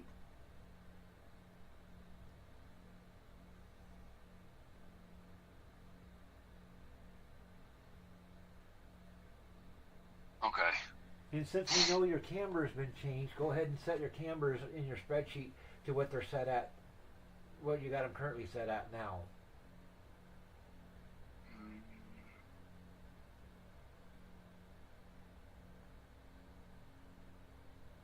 So it'll be plus 5.8, negative 1.5. Oh yeah. Okay. Yep. Yeah. Yep. So Okay. get those set in there correctly, and then your camber information for your tire wear for camber, clear all of that out. And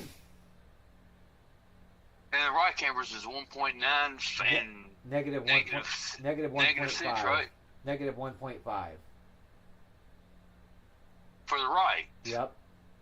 And for the left rear and right is plus 1.9 and negative 0.6. Yes. Okay. Now what you want to do is you want to go down to where it says your tire wear for camber, where you've got all your camber wear numbers written in.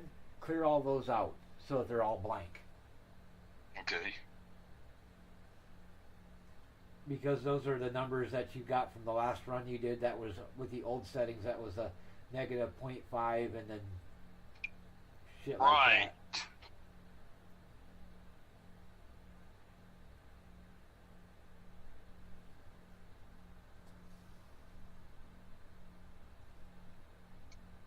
And as soon as you get all those camber numbers cleared out, then we'll start working on putting your spring package together.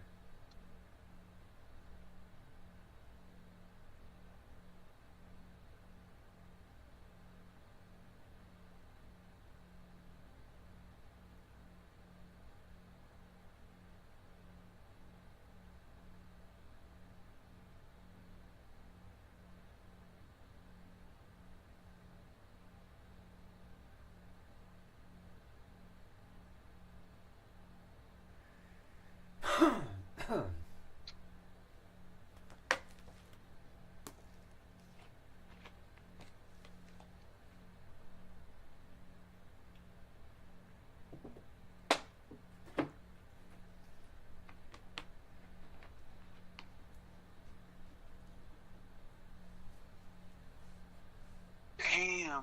Can you highlight all these? Yeah, you can. You can. Okay.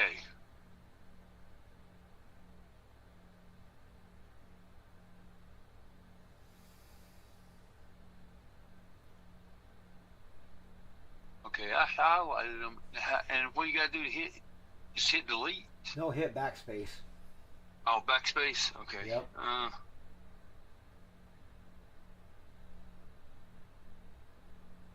Okay.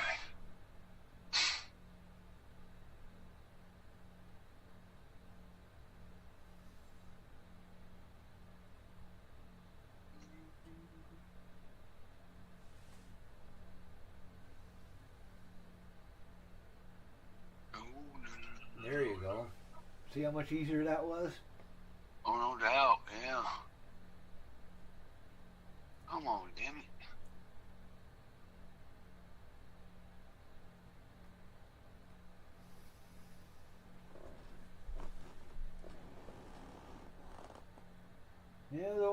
Robert, we'll have you turn you into a Excel spreadsheet fucking master in no time. No, sir. I just no. Oh, hell no. That's not right on you. No, I will never figure out how the hell you do all this shit. I mean, I looked at one time. I tried to figure like, how the hell do you build the lines around all this and make them highlighted and all this and like. I would love it if you ever do one. I'd love to sit there and you record one so I can go back and watch how you do that because that would be interesting as hell. Now, to give you a hint, this setup sheet, if I tried to build it in OpenOffice here, I don't think I'd be able to build it because I built this in Excel, and Excel is a little different as far as building these things as far as how you do them. Oh, really? All right, for your spring package, go ahead and clear everything out. Hang on, I'm trying to get all this shit because all this stuff is based on that setup right there.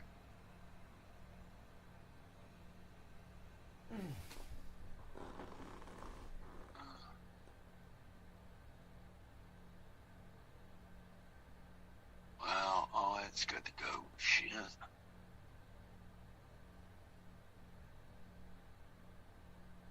All that mess I done down.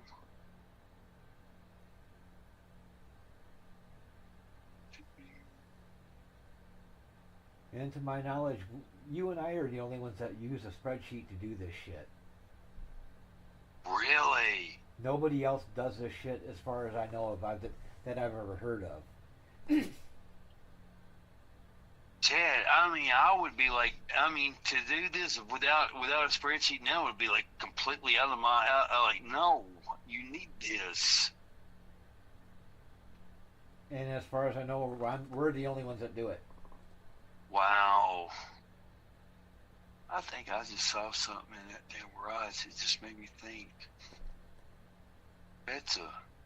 And if that's the case, that's why people have trouble when they're building setups and they can never get them to work right.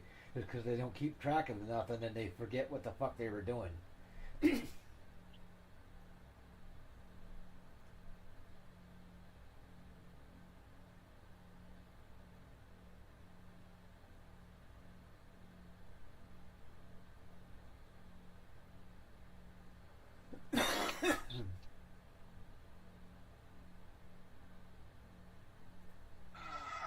Yeah, without this, I would never know even how to even keep up with it.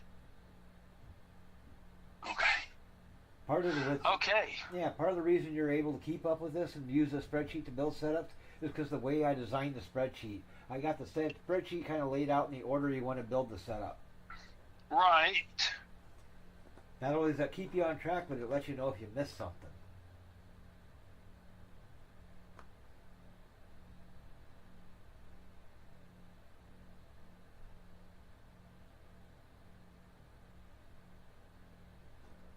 And I got the idea to use this spreadsheet from back in my days when I used to race radio-controlled cars. Granted, I didn't have a spreadsheet like this back then. When I used to do it back then, I didn't have a computer back then, so I had to do all this shit in a fucking notebook. Like a spiral notebook. Oh yeah. That's how I did it back then. Wow, I can see. I kept track of which springs I was running, what tire diameters were, what my rollout was, what my gear ratio was, what I was running for fucking shims on the front suspension, the caster, the camber, the toe, and all the adjustments that I could make to that thing as far as what I did to that thing is, and also what lap times and shit like that. Of course, back then we didn't really have tire wear on those that we could really measure because we were running foam tires. They didn't really have a way to measure the tire wear on them back then, other than actually physically measuring the size of the tire. Like I said, the spreadsheet, man, is a true blessing because there is, like I said, to go out there and run these laps and try to calculate all this without this spreadsheet, there's no way I could ever get a perfect setup. Yeah. That's why I built this fucker, because I knew I needed something to keep me on track to get to where I needed to be, and I figured if I can't fucking keep myself on track, nobody who's learning this shit's going to be able to keep themselves on track unless they got something to keep them on track. Right. And that's what the purpose of the spreadsheet is to take the cookie jar off the top shelf and put it down on the floor where you can reach it. Where it's reachable. Yep. Okay. All right, go do the 20. You said 20. It's 20 laps, right? Do 25. 25. Okay. Make sure all that's right.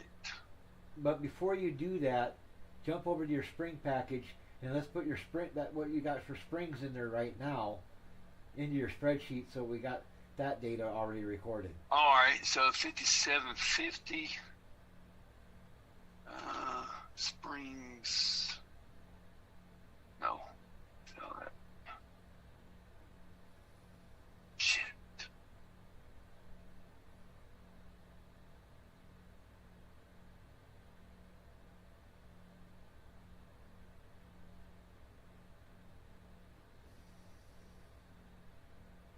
Oh, you got to be fucking joking.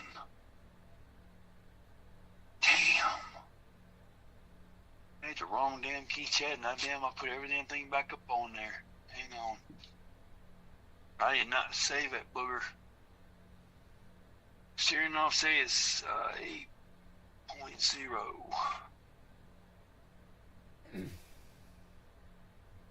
No. Steering ratio is 12. Yep. And then the offset was 8. Yeah. 12.1. The ratio was 12. The offset was 8. Offset's 1. It's yeah. So I know what I'm saying.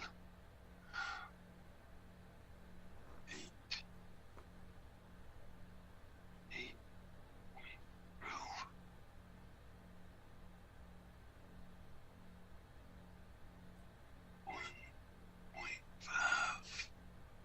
1.5. Plus, nope.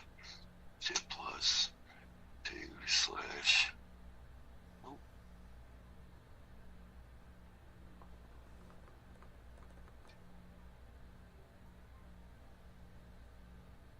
Like a dummy, like I said, I forgot to hit that damn save.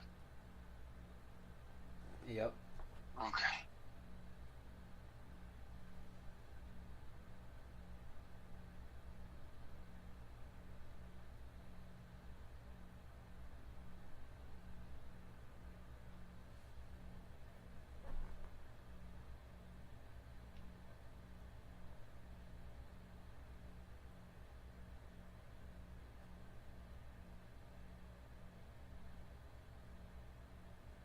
On what I know now, it ain't gonna take long to get through all this real quick.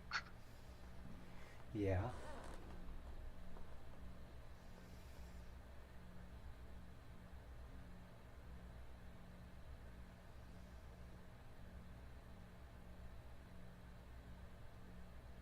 Well,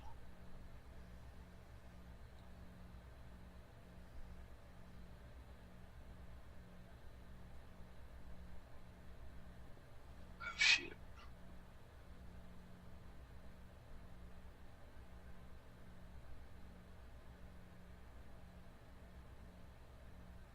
I don't know why I cannot get this damn thing to highlight. Because you're highlighting all the numbers in there as a select all instead of highlighting the actual cell. There it goes. It's kind of picky how you do it.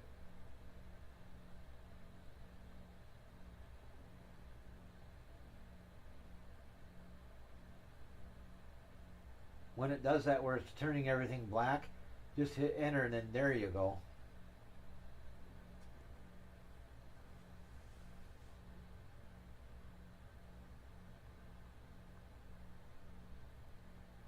Or there you had it anyway. Yeah, I got it back. Okay.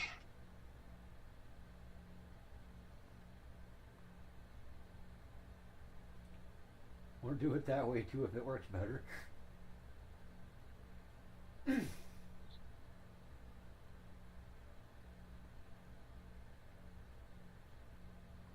I just hate that I fucked up. Oh, don't worry about it. It happens to all of us. All of us.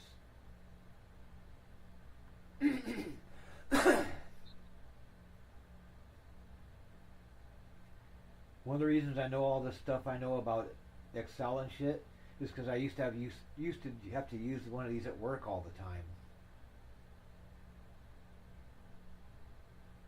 Oh, really? Yeah, because when we sell radios to a customer, we had to keep track of all the channels that they used and all the frequencies they used, and we put them all into a spreadsheet so it was easy to keep track of which frequencies and what channels went to what radio. And we assign each radio a number.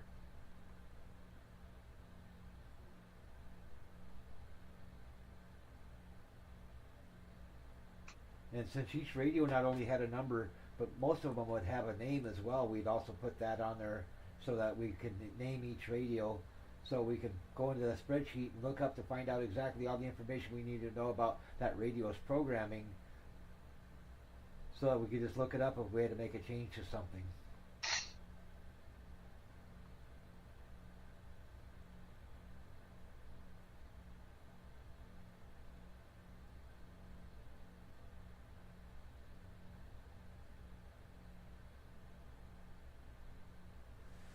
Alright, now all you gotta do is grab your spring package or your spring rates for each corner.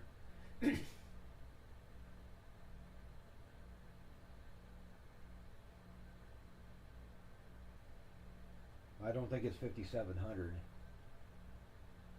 It was 5750. No, it would be your spring rate shouldn't be that high.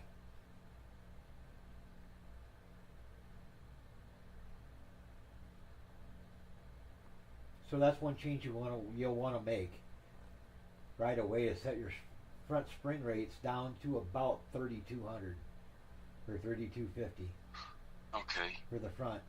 Otherwise, that fucker's gonna be all over the damn place. Yeah, because I got this front. I got the front is, like I said, 5750. So take it down to what now? About 3,250. Okay. Yeah, I was gonna say 5,750 is way too stiff. You'll knock all the fillings out of your teeth having it that stiff. 5250. Okay, apply that.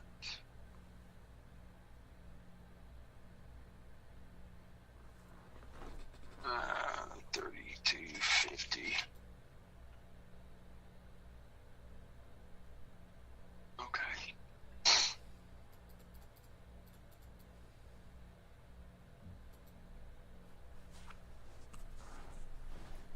Yes. Okay. And done, and done. And then you start looking at your rear springs, getting those set. 800 on the left and 775 on the right. Alright. Now you're ready to go out and burn it for 25 laps.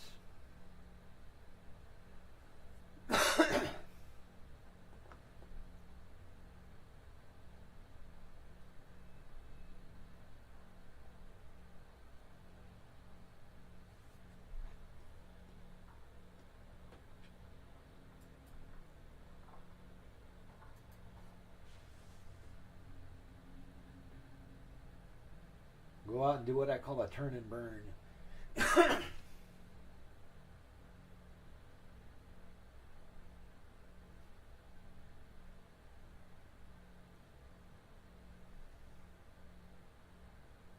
Oh shit, that ain't gonna work, son. What's up? Oh, I need to reset all this. Damn, I didn't do it.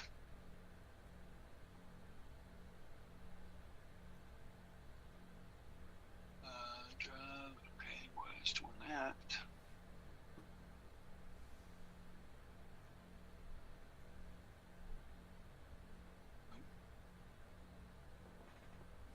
Well, while you're waiting for that to reload, I gotta go grab myself my bag of baked potato chips.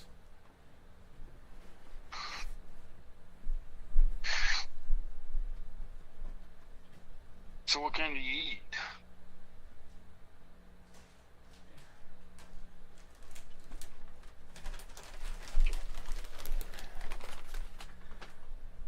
got something to munch on while we're doing this stuff. I hear you. What kind do you eat? Hy-Vee brand original party-sized potato chips. You ever tried salt and vinegar? No, never been a big fan of vinegar. Basically, these are the store brand version of Lay's. Oh, okay. Just a cheap version, huh? Yep, Hy-Vee brand.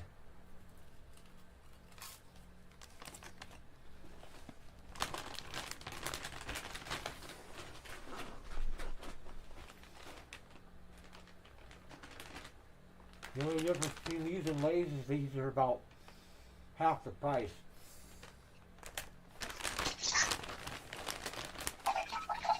Because I'm a cheap fucker. Yeah. Okay.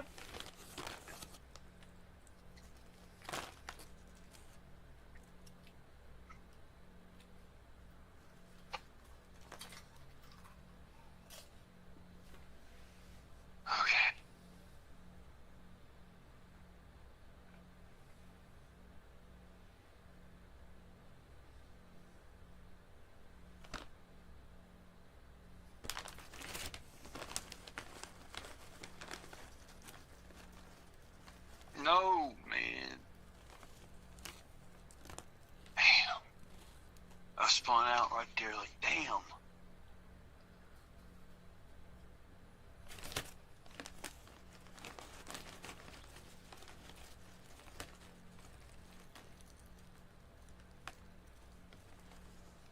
Remember, you got cold hard tires, so give them a chance to warm up. No.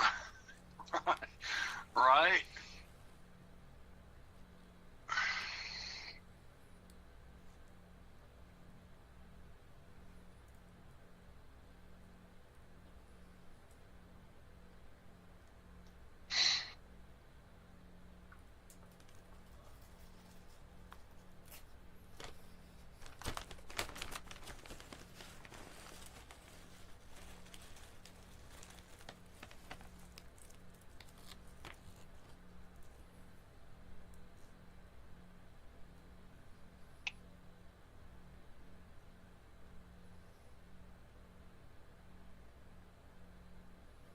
Okay, do this crap again. Okay,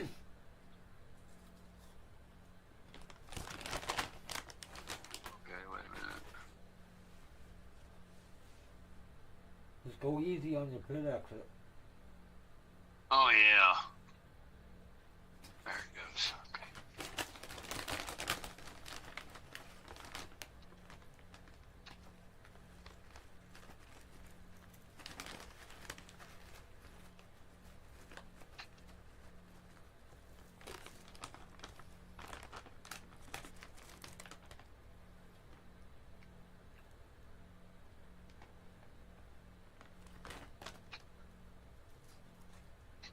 I bet you everybody's happy to get back on the East Coast and get away from that West Coast run of NASCAR.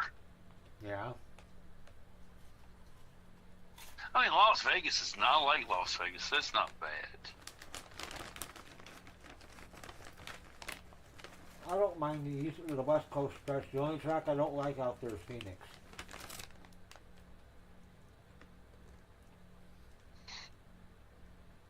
Only thing I can say is I am so thrilled that they do not no longer have the Phoenix as the final race.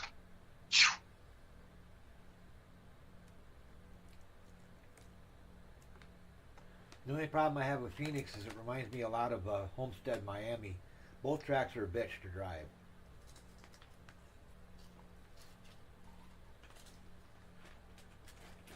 If you was to call it, what would be your final the final race for the season? Where at? If I had this place, Yeah.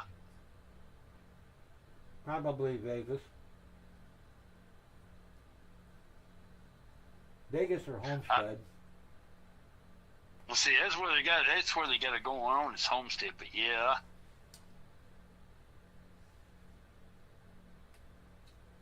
Now, in the winter, ain't Vegas cold in the winter? Like in November? No. No.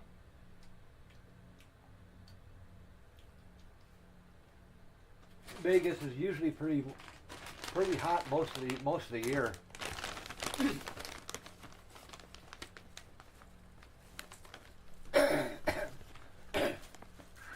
Me and a buddy of mine went out there in like 2014 Right. at the end of September, and it was still 115 degrees during the day. Damn. Okay. Welcome to the desert, then. Yep. Yep.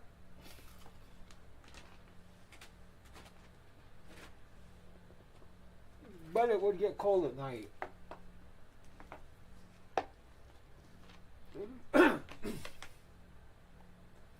After the sun went down, it would drop down into like the high 40s. Damn, that's cold. And that was after being 115 during the day. Like I said, that's cold.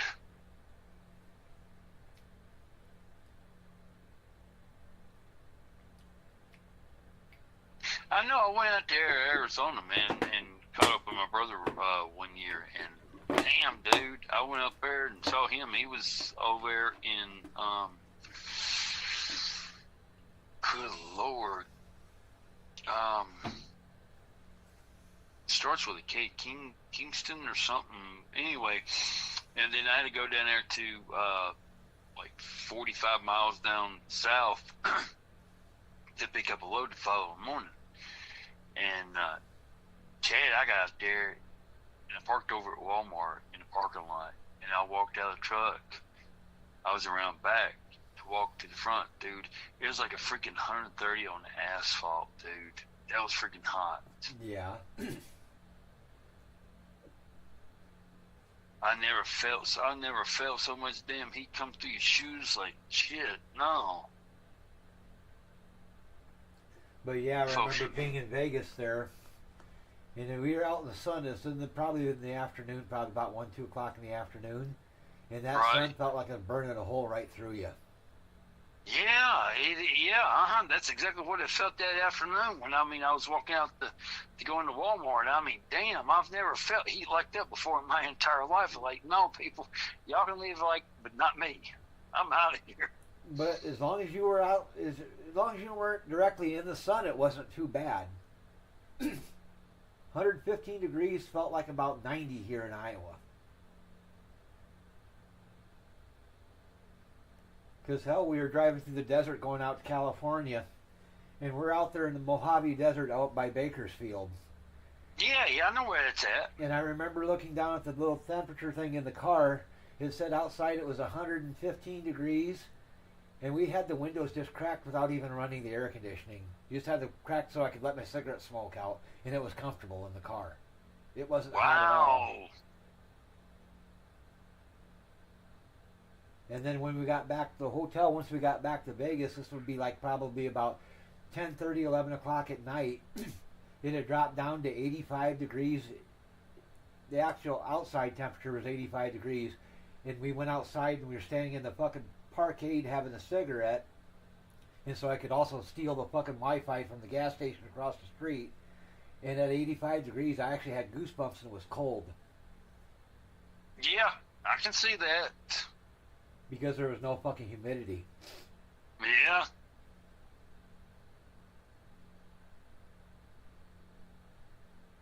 And then on the way back to Iowa, we didn't start to feel the effects of humidity until we got into Kansas. Once we got out of the mountains in Colorado and come down into Kansas, that's when it started to feel like it was getting hot.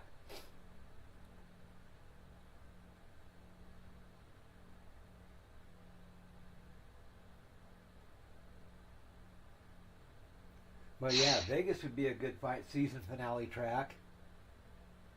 But for years it used to be Atlanta. Yeah, I remember that. Back when it used to be the Atlanta Constitution 500 or whatever. Right. Or whatever the hell the name of that fucking newspaper is down there in Atlanta. Atlanta Journal-Constitution or something like that they called it. Because Daytona was always... Go ahead. Do it now. Yeah, I was going to say that Daytona was always the first race of the year and Atlanta was always the last race of the year back in the day. Right. I just think they need to swap it out between like Homestead. I mean, it's just Phoenix, I don't know. If you want to do Phoenix 1 year, great. Phoenix 1 year, Homestead, and then Las Vegas. I mean, just keep rotating it like that. And I mean, Yeah, because unfortunately we don't have California anymore. no, they ain't never coming back. It no longer exists. They tore it down. Yeah. Or not completely I tore thought it down. I thought at one point in time that they was when they was debating whether to do it, but they said the money economically it wasn't worth the money. Yeah, So because they got too many competing tracks that are too close by. The same reason Chicagoland doesn't do very well, and why another reason they closed down Kentucky. yeah, I got a friend that lives up there close to it. And yeah, they said it's all. I mean, it's all grown up and starting to dilapidate there now. Damn. Last thing they used Kentucky for was storing the fucking pickup trucks from the Ford plant down in Louisville. That's so messed up, man. And they put them there because they couldn't sell them Right? because they weren't fully assembled yet. That was back during COVID when they had all the fucking supply chain issues and they couldn't get fucking the parts from fucking China to build the fucking computers for the trucks so they run. So they towed them all out to fucking Kentucky just let them sit there until they got enough parts in there so they could finish putting them together. Damn. Yeah, but it's bad. I mean, they said its grass has grown up all the way around it, and I mean, yeah, it's just a mess up there now. It's just like, damn, all that money they sunk into that shit, man. I mean, I remember they had the first year they had up there, the people going into the track was just so horrible, and then they had to go back and redo it, and that just still wasn't good enough, and so. Yeah, I've never actually been to that track. I've been by it. I like Kentucky. I do. All I know about Kentucky is from what I know of it from iRacing, and it's basically a clone of Kansas. Yeah, that it is. And it's also similar to fucking Las Vegas, too. Because I know a Kentucky setup will work at Kansas, and a Las Vegas setup will work at Kentucky. So Kentucky will work at Las Vegas, and Las Vegas will work with Kentucky. Okay. Yep. And all three of and they will all work with fucking Kansas and to a point Chicagoland.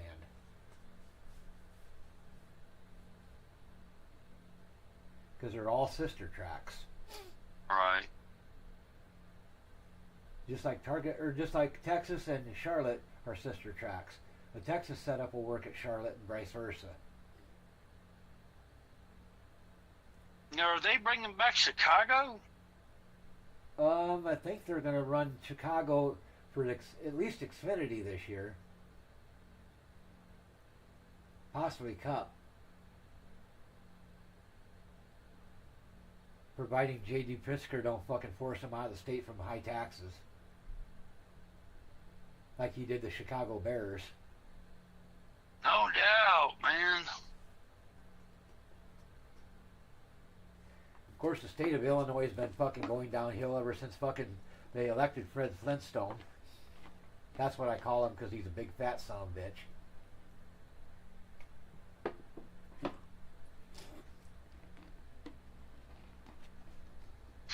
It's just sad what they done to the Chicago Bears, man. That's just like, man, no. The whole state is that way now. Fuck. Caterpillar's left the state of Illinois completely and they're moving to a fucking either Florida or Texas. Basically, I call Illinois the fucking California of the Midwest.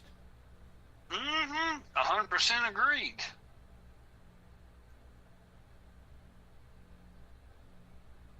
And that fucking idiot they got running Chicago, that Brandon Johnson, he's a fucking idiot. He's all but destroyed Chicago.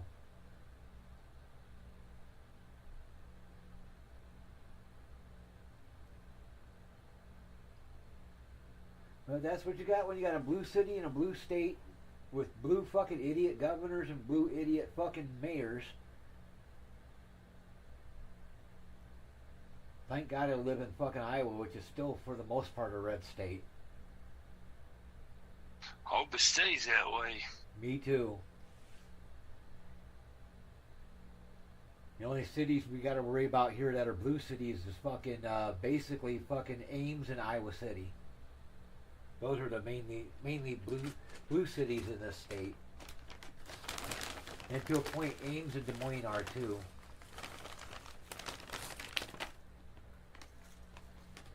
You know, I just cannot get my head wrapped around this. How in the world are you that damn stupid? And I mean, hey, it is what it is. But being that damn stupid to sit there and think that you want to live a life like that, and you think it's okay, and you really think that it's okay. That's the problem, is because they don't think. They are 100% reactionary due to emotion, and when they do that, they stop thinking and they start doing stupid shit.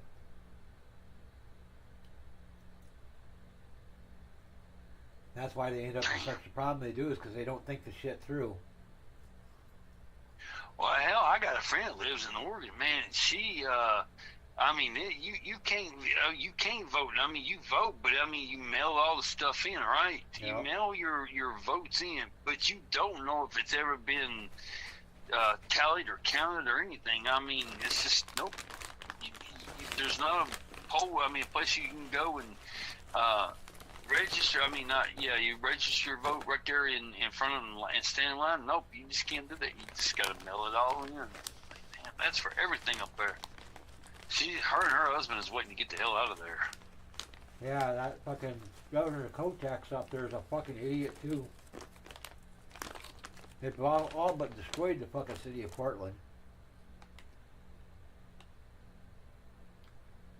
And Washington State ain't any better.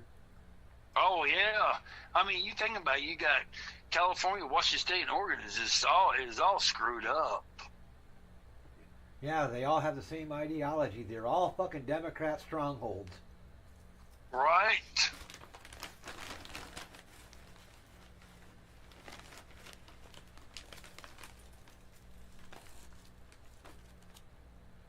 I had an ex-girlfriend that was from Washington State, and her and I used to lock horns all the time on politics. Yeah.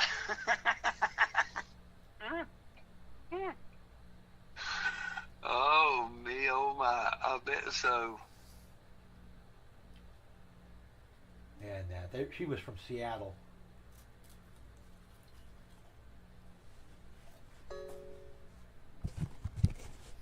I guess she was blue. I guess she was. I guess he was one of those brainwashed folks, huh? Yep. Damn.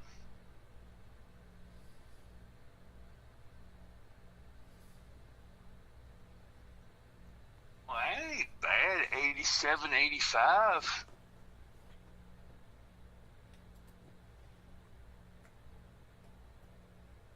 I'm just waiting to pull yours back up here. I see your truck, but I don't see your garage.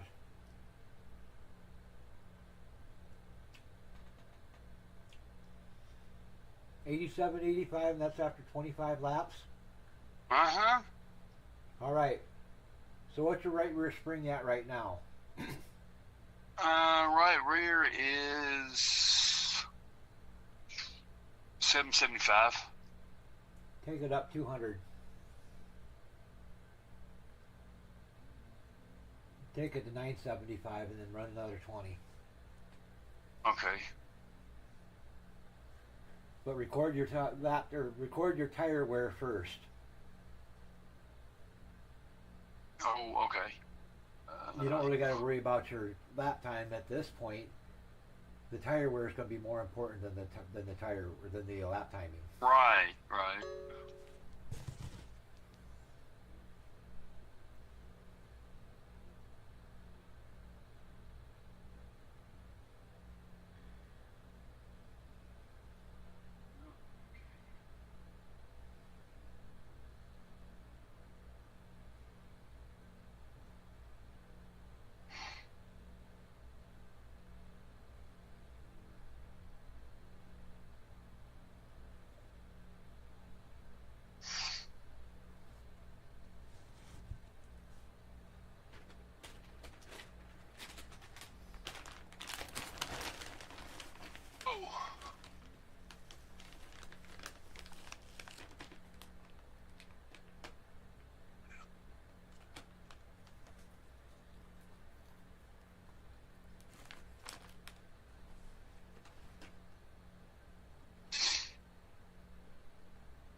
Now, since I've been able to find out that it looks like I might be able to run road courses without too much trouble, that's going to be Right. nice because it kind of gives me a break from oval every so many weeks.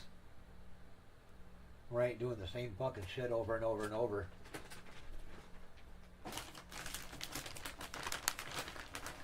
So that will be kind of nice to be able to run road courses this year for that reason. Now that I know I can kind of do them. And the biggest way to get to where you can adapt to running road courses is go out and run a bunch of laps at fucking Martinsville.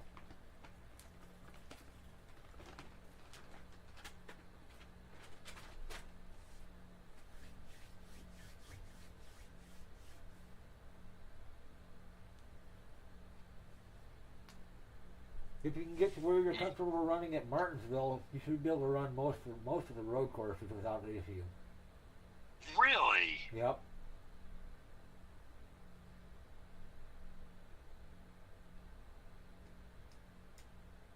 The only difference between a road course and Martinsville is at Martinsville you don't turn right.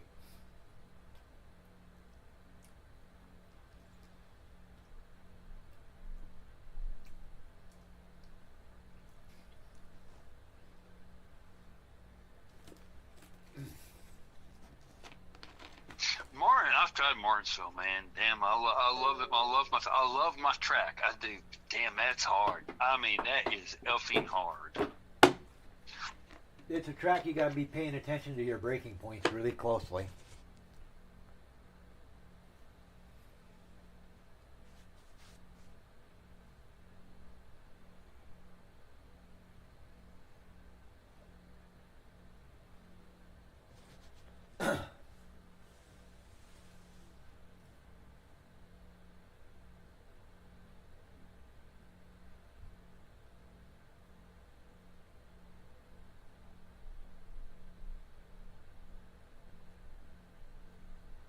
Yeah, like I said, one day I need to go out there and just try to run. I mean, just keep running consistent laps, or just keep trying to get to Master Martinsville. It's like, damn. Yeah, that's basically what I was doing because I did that last winter. I started working on my short track program and started running tracks like Martinsville and North Wilkesboro and shit, just doing laps around them just to try to get feel for it. And that's when I decided, shit, this probably can't be much different than a road course. So yesterday we went out and tried Watkins Glen, and in Watkins Glen is actually easier than Martinsville. I think Watkins Glen, Watkins Glen's okay. That's the same one as the Tricky Triangle, right? No, that's Pocono. Pocono's the tricky Okay. triangle. Watkins Glen is kind of an oddball shaped fucking road course up in New York. Okay, all right. I was thinking about the Tricky Triangle. Yeah, I can't even do that one. I'm like, cause it's all of a sudden you come up on these damn turns that you just don't know, and I guess and I don't know how in the world they remember all these damn certain turning points. Well, there's a secret to it.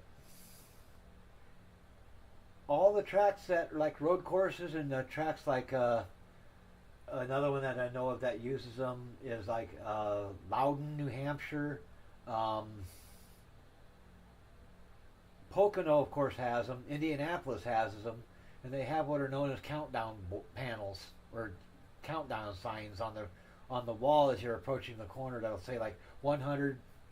Like they'll start out like 2,000, 1,500. 750, 500, 250, 100, and then they got the turn. And they count you down. Is that in iRacing too? Yep. Damn, I've never seen. I've got to go back and look. I've never seen it.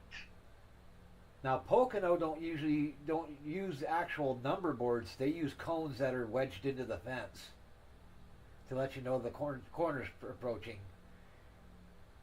I have never paid. Well, I'll be dog. I've never paid attention. I have been so focused on that track and nothing else around to sit there and try to find that. No, I guess. Now Martinsville, on the other hand, I use shit that's painted on the wall as a fucking guide too to determine where my braking points are. But another secret I do is tracks like Martinsville, and some of the tracks you can actually change the gear on. I'll set the gear up to the point where the gear is so low that I start hitting the red line on the fucking tack to where the tack turns red at about the point where I should start my turn in and start braking. And I just keep an eye on the fucking tack. And when the That tack, ain't that slick. and when the tack turns red, that's when I know I better start fucking applying the brakes and starting to turn in. Now that is slick. I use that at like Martinsville. I use that at fucking Loudon, New Hampshire. The Milwaukee. I didn't know you could change. I didn't know you could change the gear ratio in Martinsville. Yeah, Martinsville is a the paper clip, so you almost have to change the gear there. Otherwise, the default iRacing gear is too fucking tall, and you can't get Right. acceleration coming out of the corner with it. So what do you run in Martinsville? I'd have to look to find out for sure. Okay. Okay. Oh, for the truck, I would run. I've got to actually get down to the Martinsville fucking thing here. Where the fuck is it? Martinsville. That's right. It's at the end of the season. It's not at the beginning of the season. No, Martinsville's coming up in the beginning of the season. Not for trucks. Huh? There's no spring truck race at Martinsville. Oh, it's okay. So that's all right. That's right. It's the last one of the. It's the last one. Okay. Damn. And unfortunately, I forgot to write the gear down for Martinsville that I fucking put in. That's okay. But it's probably high fours or high fives or low or high fours or low fives. Okay. So probably like a 490 or a 502 or something like that. Right. The secret is you want to let that fucking motor wind out.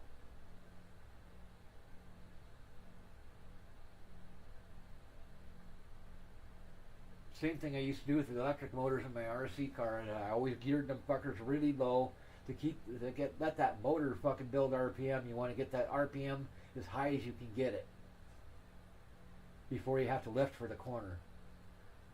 And on a gas engine, you want to do it just to the point where you're getting the fucker where it's starting to bounce off the rev limiter. Right.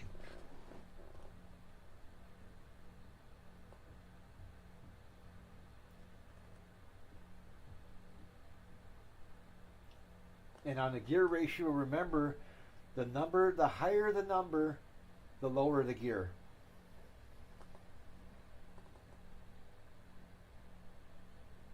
Okay. The higher number, lower the gear. Okay, Yep. gotcha.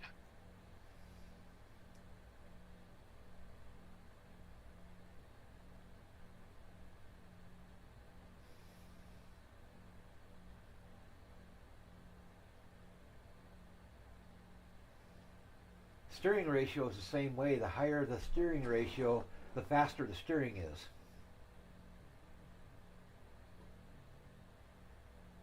That, no. Actually, it's the other way around. I screwed that up. The lower the number, the faster the steering ratio is. The higher the number, the slower it is, and the more precise it is.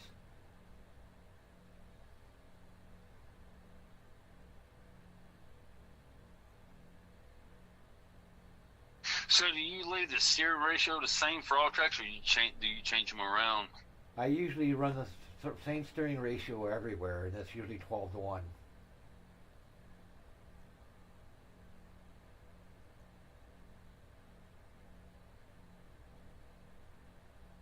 The only tracks I have so far that I've run something other than 12-1 was Watkins Glen, which I ran 10-1 at that one. But being a road course, you want the lower steering ratio so you can actually get the wheel to turn further to the left or to the right or whatever direction you're turning it, so you make the steering more responsive on a road course. Because when you turn that wheel, you want that fucker to turn. Right. And for the same reason on a road course, you always want to run toe out instead of toe in. Yeah, that I remember you telling me. Right, on our ovals, we always run toe out or toe in. but on a road course you run toe out.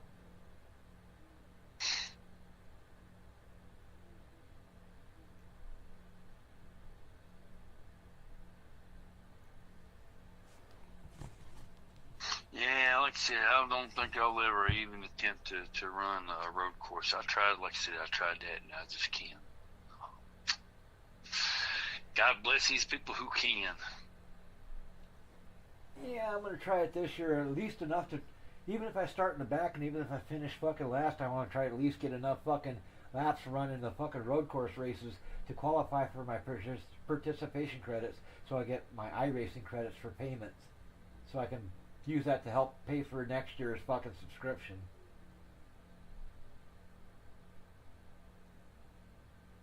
You gotta run every single race, right? Basically, every race you run, you will earn cash for. Okay. How many laps you gotta get in to get that credit? At least 50% of the number of laps the leader runs. To be on the safe side, I always try to run to at least halfway point in the race. No, halfway, okay. As long as you make it to halfway, you should make enough laps to finish the participation credits. Okay. So here's a question: Does that count for running the trucks? I mean, it's like, how do I explain? How do I ask this question? So if I do one for the truck and then one for Xfinity, and like say I do one for NASCAR, right? Yeah. So does that count as one, or does that count as three different ones? Each series has participation credits. For instance, like if you run the trucks, you run the races, you'll earn credits for each race you run in the trucks. And for the Xfinity car, you'll earn credits for each race you run in the Xfinity car. And you'll earn credits for each race you run in the A car if you run that. And at the end of the season, it'll add, all of them will add together, and that's what you'll get awarded for that particular season. Okay. Next question is, hang on, I got to think. I got to put this in the perspective where I can remember what the hell I'm trying to say. Oh yeah. So if you run that race, does it have to be on a particular day, or does it have to be on the truck is like on Friday, the F650 is on Saturday, and NASCAR's on Sunday, or can you run it through the weekend and be in that line? You just got to run it at least some point during that week that it's running. Okay. Which works out for me since I do all of my Xfinity races on Saturday and all my truck races on Friday. Damn. Now the reason I do my truck races on Friday is just because that works out the best for me in that. And usually by Friday, the week's gone on long enough that all the fucking idiots should have hopefully learned how to drive by Friday. The same thing with Saturday for Xfinity. Right. That's why I chose those 2 days, because by the time we get to those days, hopefully all the idiots would have learned to drive by then. But not always. Damn, Chad, it's gotten damn cold. But I gotta watch my freaking lunch bill, man. I got my damn lunch bill. It was like $215, man. Last month it was almost damn nearly $300. Shit. Yeah, shit. Last month my light bill was like $59.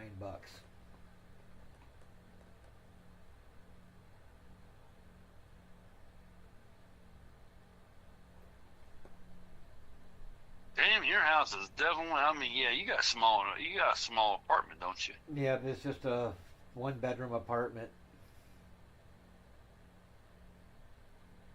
And our heat is basically hot water boiler, gas heat. Oh, wait a minute. Is that so? All right. So I think I know what you're talking about. Is that like the ones we had in school? Basically, it's a hot water boiler that runs on natural gas. It boils water that's in the boiler, which runs through pipes up to the registers that are in the apartment buildings. And they're basically just a copper pipe that runs through a bunch of fucking aluminum fins and shit. The air passes through the fins and releases the heat.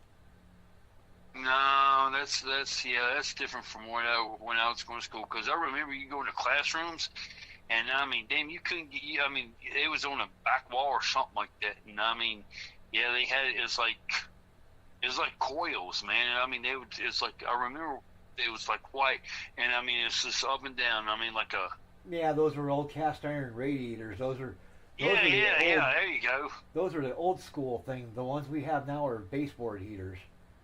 The same Yeah. concept. Oh, okay. The baseboard heaters. Okay, yeah. Yeah, they're the same concept as the old fucking things that you're thinking of there, except those were cast iron that you're thinking of, and these are just a copper pipe that runs through a bunch of fucking aluminum fins that are fucking supported by the pipe.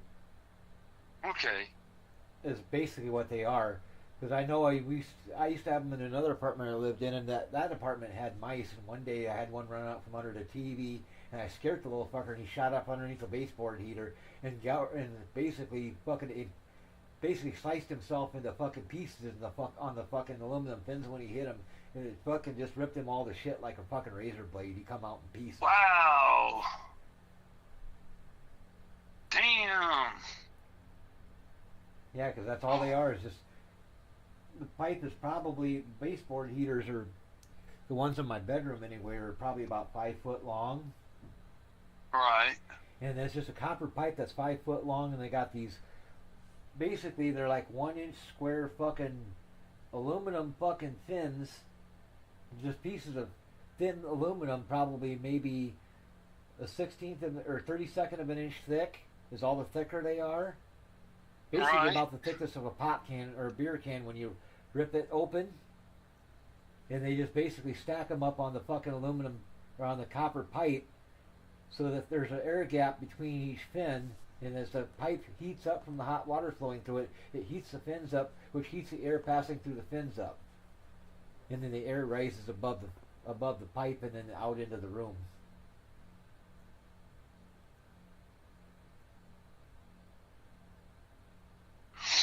Okay, I am done.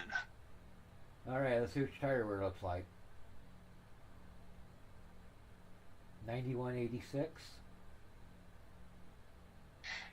And the only thing I did not do was write down the other one, the very first one I've done. So The I first got to one you start from did, scratch the on this number one. was a little bit lower than that.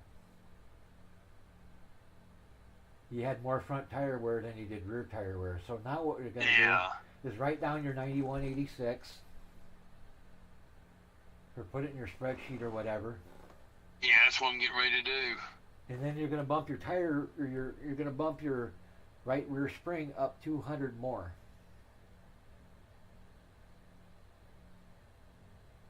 And then do it again.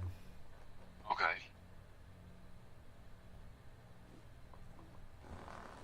I'm Your gonna get goal this right here is picture to right. try to get that right front wear and right rear wear as close to the same as possible. And right now you've got about a 5% difference between the two.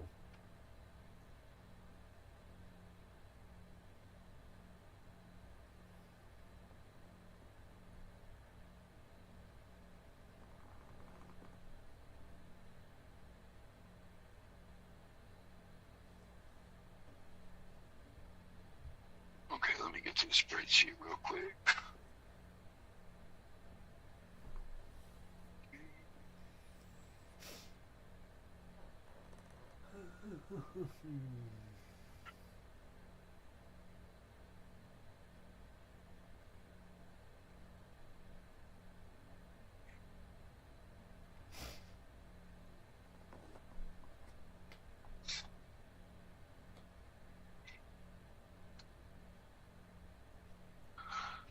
Oh, left rear. 96. Once you get your information entered into your spreadsheet, I'm going to show you a trick how to jump back to iRacing and jump to the spreadsheet from iRacing real easily, real quickly, without having to fucking click through all the shit on this taskbar to do it. Oh, okay. I'm going to teach you the trick called the Alt Tab trick.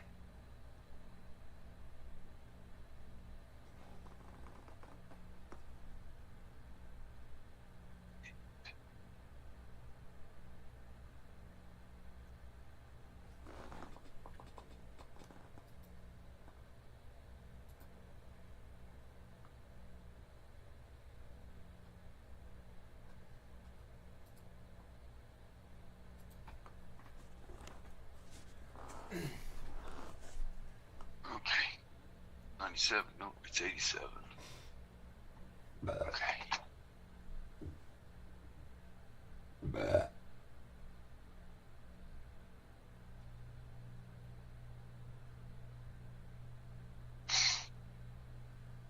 Save that puppy for sure. Okay. All right, hold on a second. I'm gonna actually show you what I'm doing. I just gotta wait for iRacing to load.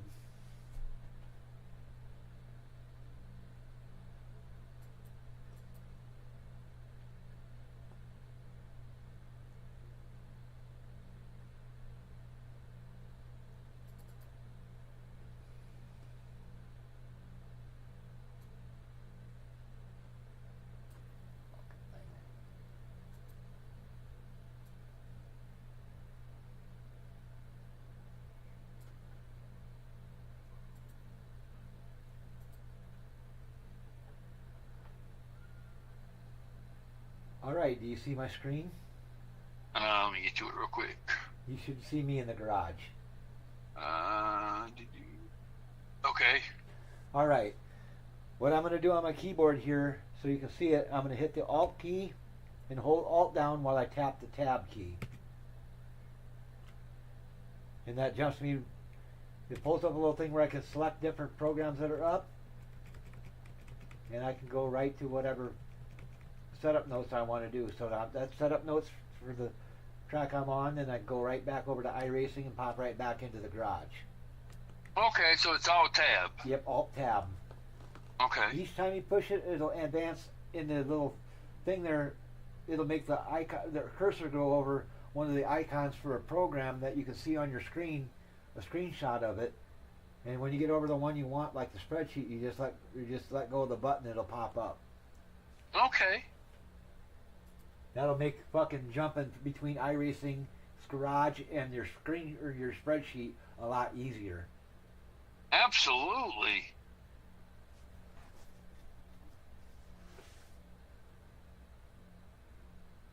Since you don't have triple monitors or an extra monitor to drag your spreadsheet over to.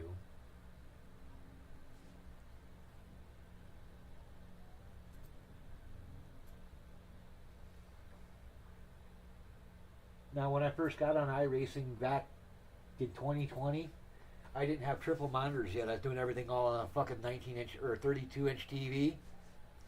Oh, wow. And back then, when I was building setups and doing this shit then, I had to do the Alt-Tab trick then because I didn't have triple monitors yet. Now, I have a question for you, the Einstein. Okay.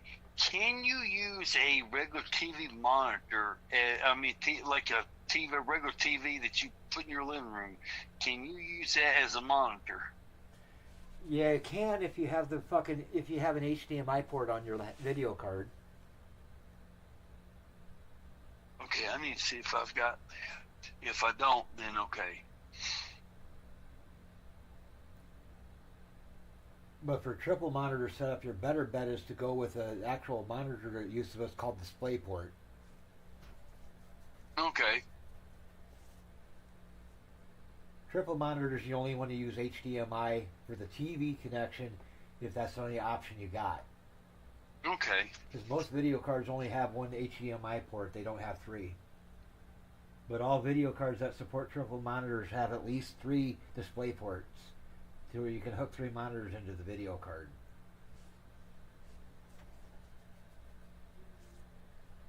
Okay, I will make note of that, and yep, because this year I'm hoping to get everything set up to get me another setup for this right here and get the triple monitors. Well, I mean, all I need is just get the. No, actually, I got to buy all 3 of them. The other thing you'll have to worry about too is, does your video card that you have now support triple monitors? Shoot, I don't know. I will have to look. The easiest way to know for sure is to pull your computer out and look at where your video card out or connections are, where your monitors hook up to your video card, and count the number of ports you see in the card where you plug shit into it. Okay, I will do. Yeah, I'll have to do that tomorrow. But yeah, you can't look on the in the settings on the computer. Not on the settings. You can't. Not in the settings. You can't. Okay, so you gotta look at. All right. You gotta physically look Damn. at the card to find out if it supports. Well, here's a question: if it's set up to be a gaming computer, wouldn't it set up for that? Yes or no? I don't know. It depends on which video card they used at the time, because Okay. not all video cards support triple monitors, even though they are gaming cards. But most of the more modern cards, How hard would it be to fix something like that? you just have to buy a video card that supports it and swap your existing card out for the new one. And that's really Okay. easy to do. You just simply take out the screw holding the fucking video card to the fucking tower itself. That's usually held in with one Phillips screw. And then you might have a little fucking locking retainer that you have to, lever clip you have to fucking push to release the card from the slot it's plugged into. Then it just pulls straight up. You just put the new one in place, push it down till it locks into place, secure it with a screw, and then install the driver and hook up your monitors and you're ready to go. Okay. It's something that's not hard to do. Now, for Okay. me, it's hard to do because my left hand don't work that good anymore. But Right. if both your hands work good and you're relatively mechanically inclined, it's not hard to do. Okay. Are they? I mean, are they cheaper or pretty expensive? You have to do so. You have to go on and do some research on them. When Okay. I bought mine, I paid $1,200 for my video card that I have now. But that was during the pandemic when they had the video card shortage and everybody was fucking on the big fucking gaming kick because nobody could go anywhere. So gaming computers were really on the fucking rise at that time. And that's also when everybody was doing the Bitcoin mining and shit, which drove the price of video cards through the roof.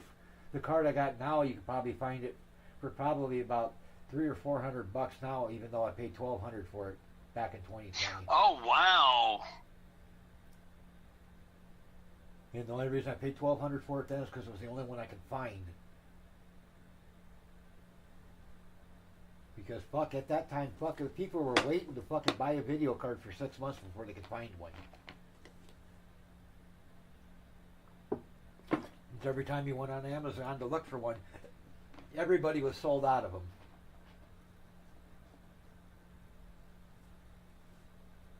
Oh hell yeah, I can see why.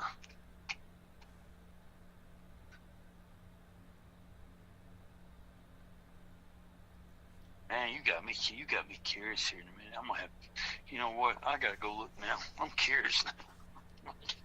I gotta let you know. I'm just curious. Oh, what a video card costs?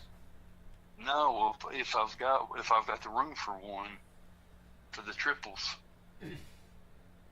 That's going to be the other thing you're going to have to worry about is how you're going to mount the triples. Like I said, I've got to get a whole complete set, a whole new setup for that. So. Now, what I did with mine is I built my triple monitors directly into my sim rig. They're built into my cockpit. But there's people that actually have built actual stands for their triple monitor setup. Okay, what am I looking for now? On what? On the back of the computer. You're looking to see if there's any ports on the video card where your monitors plug in to make sure that you got enough open ports to support up to 3 monitors. I've got an HDMI.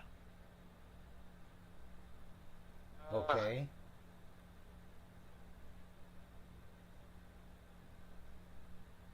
There Okay, may read this upside down. be another port similar to the HDMI that's kind of square shaped. There should be at least 3 of those. Let me see if I can take this. Hold on.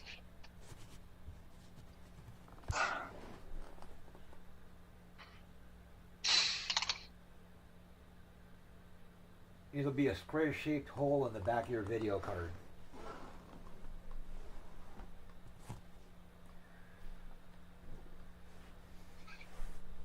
I'd take a picture of mine, but unfortunately mine's got fucking my monitor cables plugged into it, so you're not going to see that.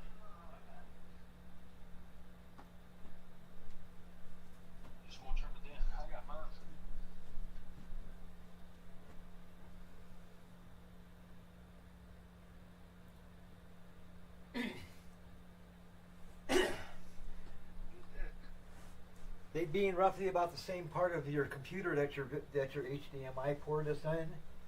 They would Right. be in that same device, and they would be a square fucking connector or a hole that's probably about a half an inch tall and probably a quarter of an inch wide. And there might probably be about 3 or 4 of them. Okay, I think I got this right here. Uh,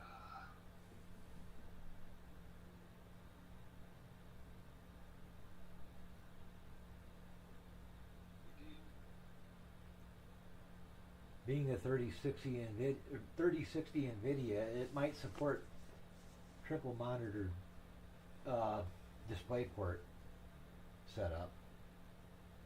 Because my 3070 does. okay, I got one that says a display port. Display port? Do you, okay, do you have any more display ports? No, I've just got one. The one I've already got my current monitor in, and one other display port. So you got 2 display ports. Yeah, I guess it's because I've got one already hooked up into it. So, but it's only I can only run 2 then, right? Yeah, you might have to upgrade the video card to get 3. Because I don't think DisplayPort and HDMI work together. You got to run either one or the other. Okay, this is. Did you get my photos? Oh no, it's still trying to send. Okay. Like I say, I hadn't gotten nothing yet anyway. Yeah. There, I just got something.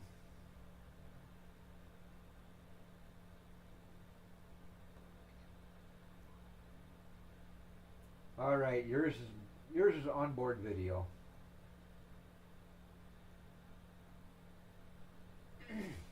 So what you would have, in your case, yours is onboard video, so you don't actually have a standalone video card in your computer. Yours is just a chip on your motherboard. You got the ports on the back of the computer that you plug your shit into. Well, damn, Ted, I've got three holes in the bottom of this. I'm gonna send a picture to you, and I have no idea what the hell that is right there.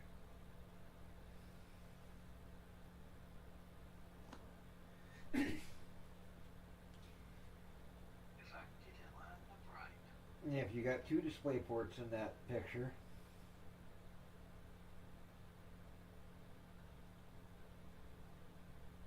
Yeah. Okay. So what you would have It'll to be interesting because I have no idea what that is. yeah, because your computer looks almost like it has a removable side panel on it so you can get inside the thing.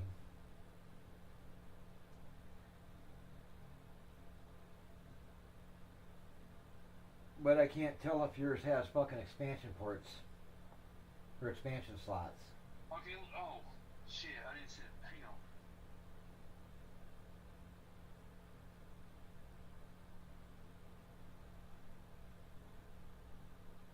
Let me if you get that last photo.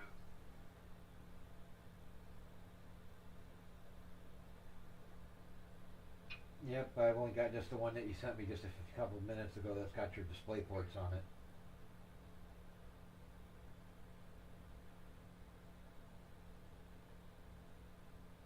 It should be just one single photo by itself that's coming to you.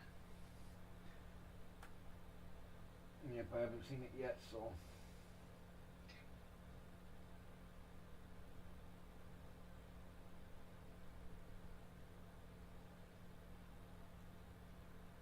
Alright, there we go. Alright, you might be in business. Yeah, it's got 3 different ports down there that's empty. Those look like display ports. Okay.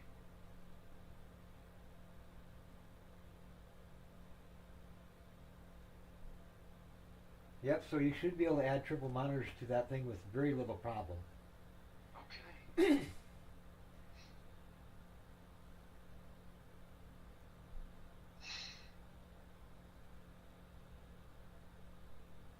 So basically what you would do is you would take your existing monitor you got plugged in now, and you'd move that monitor down to one of those holes that you sent me, the three that are open, Right. and then you plug the other two monitors into the remaining two holes that are there that are not being used anymore. Okay. Yep, so you got a video card that will support triple monitors. All right. You just have to fucking go buy the monitors, plug them in, and then you have to go through in your display settings in Windows and enable multiple monitors. Okay. And that's pretty easy to do. And then you have to go through and reconfigure your iRacing video settings to use all three monitors. That would be so freaking cool. The biggest challenge you're going to have is going to be how to mount the three monitors so that they're at the right height and in the right position so you can use them effectively. And so that you get your field of view and iRacing correct. Oh yeah, that's going to be the key factor right there. Is creating some kind of standard monitor setup that holds the monitors up off the floor. Or if you got I don't know what your sim rig is like, if you're just racing at a desk or what. Oh, it's going to be at a desk, so I'm going to have to get some type of stands to. Yeah, you're gonna have to make something probably. Yeah. Because what I did with mine, I don't know if I ever sent you pictures of how my monitors are mounted. Let's see if I can do Yeah, that. you did. You built them in. You built them in on your rig. Yeah, and they're basically pinched between 2x4s. Right. And the monitors are bolted to the other 2x4s that are stuck into the system.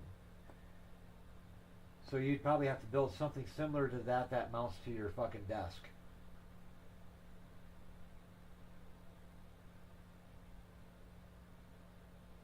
Or something like that.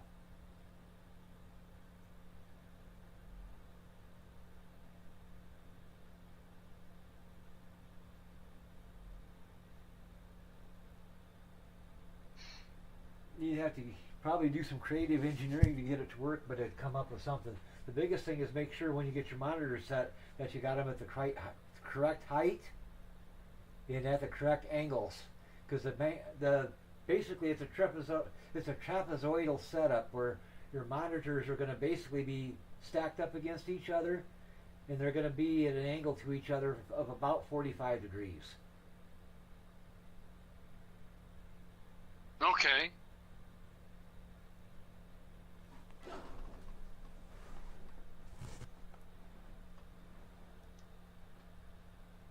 I know it's got to make racing a hell of a lot better than just using one screen. And I don't know how well this will show up in mine, but I'll take a picture of how mine are kind of oriented to each other, kind of from the top view. Now granted, I got the top of my rig is kind of in the way, blocking it a little bit, but you should be able to get the idea of how the monitors are kind of in relation to each other.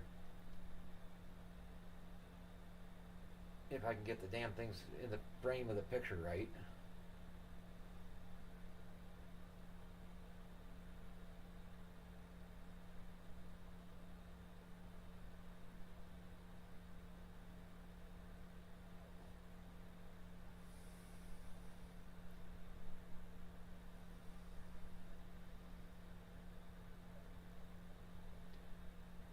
Alright, you should be able to see what I mean by the angle when you get this picture. Okay, I'll get it after I get through these laps. While you're doing that, I gotta go to the bathroom and pee. Okay.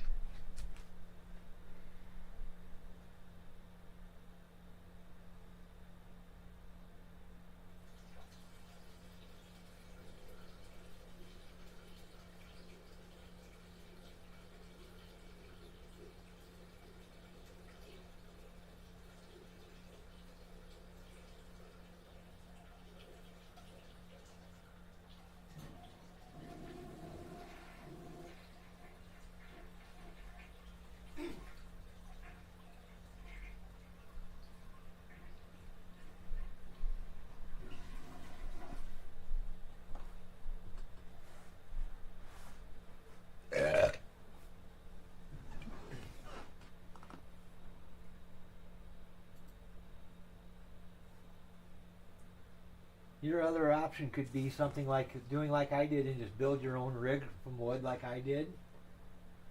And then build in some kind of monitor mounting deal into your rig when you build it. That would probably be the easiest way to do it. No doubt.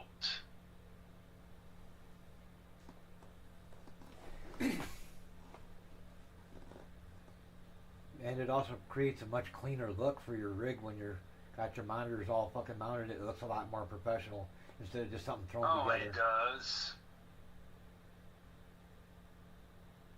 Because I know people have seen mine fucking first words out of their mouth. Where the hell did you get that at? I says, I made it. I says, how much you charge me to make one? I says, you ain't got enough money.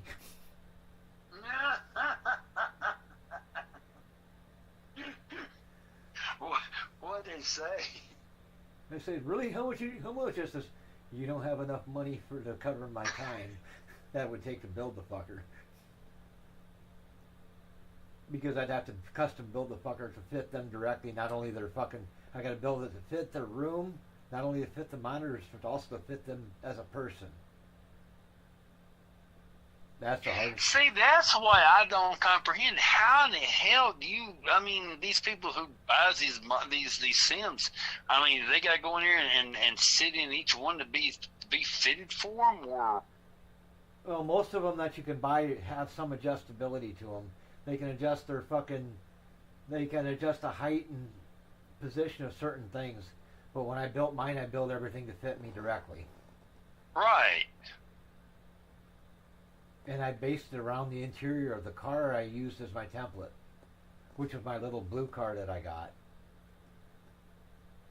I had it sitting out in the parking lot of my apartment building one day, and I went out there with a fucking tape measure and started measuring how wide the seat was, how far the seat was from the seat back to the steering wheel, how far from the center of the steering wheel down to the floor of the car, how far from the forwardmost part of the seat to the fucking brake pedal to the gas pedal, how high the brake pedal was off the floor, how high the gas pedal was off the floor, and all that shit, and wrote all those measurements down and used those measurements to build my rig.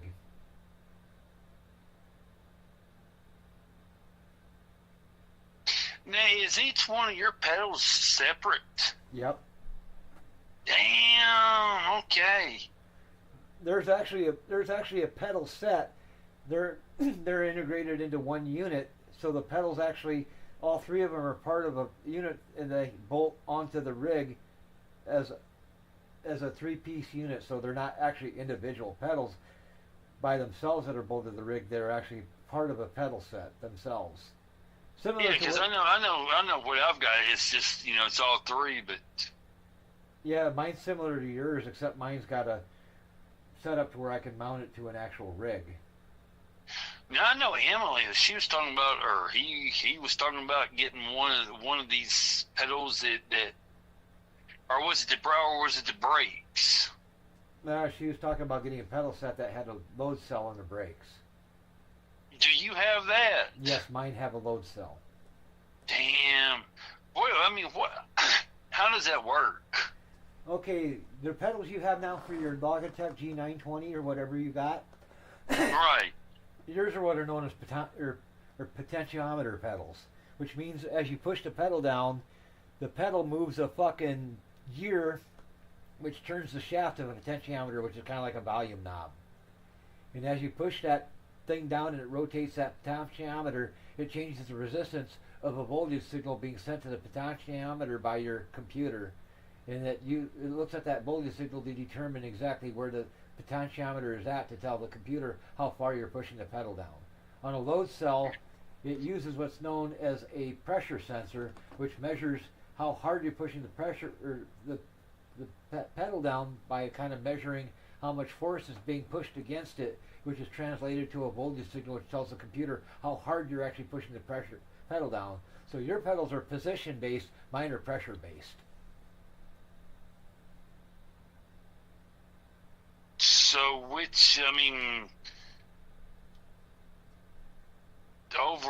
so yours is way better than mine.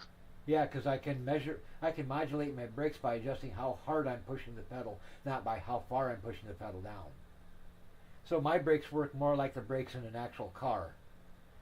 where you've got a master cylinder where you're pushing on the brake pedal, and the harder So you how do you adjust it? adjust it as far as how hard I'm pushing them down. Yeah, I mean, do you have to go in there and literally turn around and adjust like screws to adjust it a certain way, or? No, I just adjust it. There's a software program that came with my pedals where I can adjust how sensitive they are. Oh, okay. And what I can adjust is exactly how far on the pedal I'm pushing before it starts to register, and how hard I got to push down before it measures it as a maximum application. So if I push down on mine like I'm slowing down the trail brake, I'm probably only pushing down with probably about maybe a pound or two of force. But if I'm hard on the brakes trying to stop and I'm trying to lock the brakes up, I might be pushing down on the pedal with as much as 50 to 60 pounds of pressure. Okay. And the more pressure I put on the pedal, the more braking action I get, just like you would in a real car. So it's not measuring my pedal based on how far it's traveling, but how much pressure is being applied to how much weight is being applied to the pedal itself. Okay. That's why they call it a load cell. And the load cell I have is 100 kilograms, which is about 60 pounds. So if I apply 60 pounds of pressure to my brake pedal, it's considered full brake application. How long would it take someone to get used to something like that? It took me about 2 weeks to get used to them. Okay. With my old pedals, I had a mod that had a rubber stop on the pedals, where when I pushed against it, it had a rubber cone that it pushed against, which was supposed to kind of mimic the feel of a load cell, but it wasn't all that good. It worked better than nothing, but a load cell is still better. Okay. And if you ever decide to race road courses, you'll want a load cell, because it lets you more accurately control how much brake you're giving it before you lock them up. Right. Although I have toyed with the idea of building a hydraulic pedal set for my rig, which will use an actual master cylinder and slave cylinder like a car would. Dude, you do that, man. You guys record that. There's already people who've made them. Really? Yep. What they did is they took a fucking clutch master cylinder out of like a Ford Ranger pickup or a little car that's got a hydraulic clutch, and they attach that to their pedals on their fucking sim rig and use that for the master cylinder, and then they buy a clutch slave cylinder for an actual car and mount that and run that onto a load cell or onto a potentiometer, so that they actually have a hydraulic brake and gas or hydraulic brake or clutch pedal.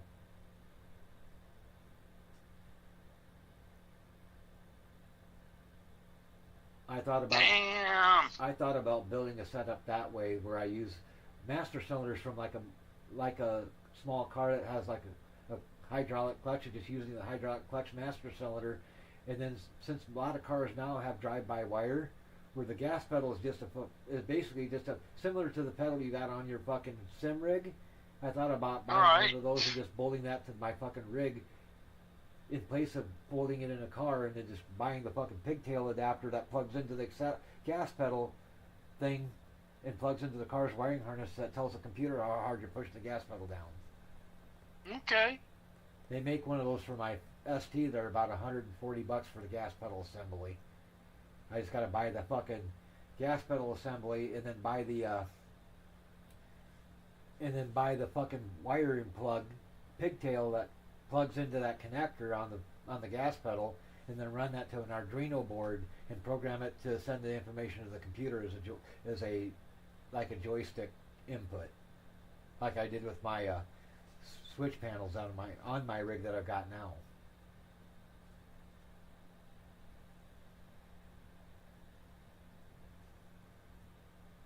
Although I doubt I'd ever be able to do it, because I don't think I could get my hand to work well enough to fucking put the shit together. Unfortunately. Right. But if I had left hand that worked worth of shit, I could probably do it.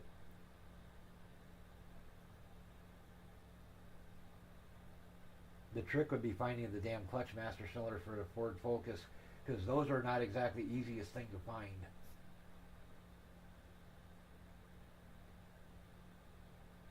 I've tried looking on the fucking Ford Performance website, and they don't carry them anymore. Okay, I see how you got your monitors. Yep, that's what I mean by the angle. Wow. I'm telling you, that's got to be freaking, I mean, that's got to really be freaking amazing to sit there and see that. I wish I could just one day just go buy me or rent me the VRs and just see what it's like one day. Man, damn. This is significantly different from VR. The only problem with VR is VR tends to make you motion sick. Where triple monitors won't make you motion sick. No, they won't, yeah. True enough. Did you actually run done yet? I did. Alright, what was your tire wear like? Tire wear was 90 and 85. And that was after you went up to 900 something on the... What did you set your right? Oh no, I was on 11. That was on 1175. 1175 spring? Yeah. The other one was on a 9. Which was the 975 was a 9185 or 9186, something like that. All right, so it's 1175 and you're getting 9085 right now? Yeah. All right, so here's what we're going to do. What's my fucking right rear spring at? I can't remember. For the truck.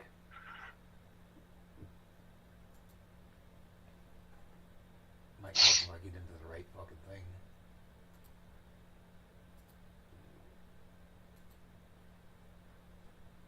Darlington. Setup notes. Spring package. My right rear spring, I'm running a 1250 spring. Damn. So just take it up to 1250 and see what it does? You can if you want, or you can leave it where it is and start working with cross weight. Well, what would be recommended? I'd try a 1250, run 25 laps, and see what your tire wear looks like after 25 laps. All right, I will go do that. And the reason I put it at 1250 is because 1400 is maxed out, and I don't want to be maxed out, but I don't want to be too low either. Right. I wanted to leave a little bit of adjustability in there in case I have to fuck with it.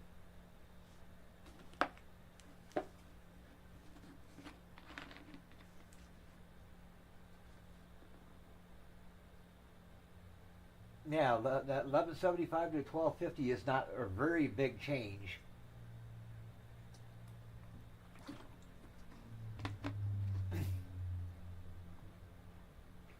But it's just, right now the trick is going to be just to see how much of a change it does make. Right. And you got your tire wear wrote down, right? Yeah, I do. Good. Because that's very important you get that tire wear wrote down so you have a real good idea of where it was when you started versus where you're finishing.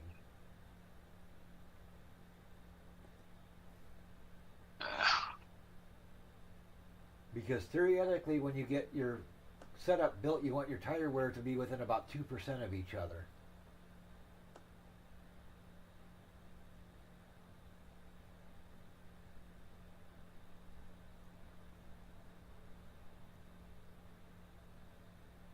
Like for instance, the tire wear on my final run of the trucks for Darlington, my right front was 84 and my right rear was 89. And I called that good enough.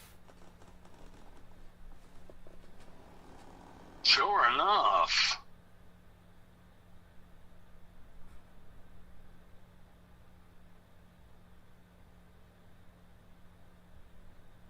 Yeah.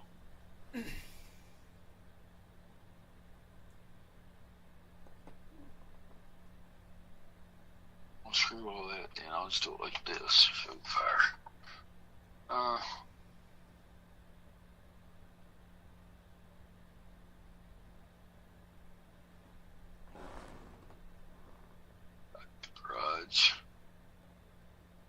Now, the one thing to keep in mind with that right rear spring, the higher you go on that right rear spring, the more sensitive it's going to be to crossweight changes. So just that's one thing to keep in mind. That's another reason I only went with 1250 instead of all the way up to 1400. Right. Is because I don't want to take too big of a jump when I'm start making adjustments to crossweight.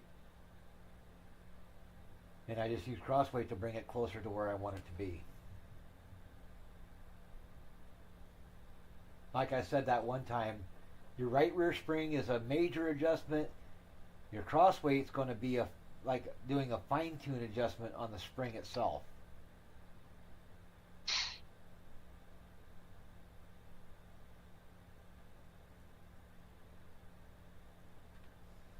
I'm going to put these numbers in here before I forget. Shoot.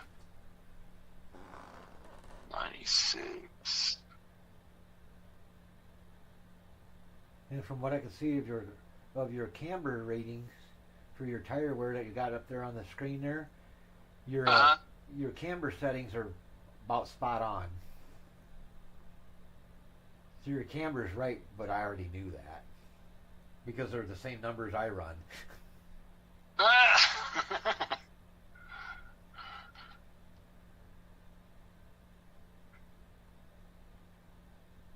I still like to know how many people does what we do. What's that? I would love to know how many people who do what we do. To see how many people runs a spreadsheet like this. Nobody. Nobody goes to this fucking extreme that we do. Because number one, none of them are patient enough to figure out how the shit works. And number two, if they were, they ain't got the patience to go through and do all the testing it takes to get the data that you need to make the decisions. Now that's true. That's true. That's true.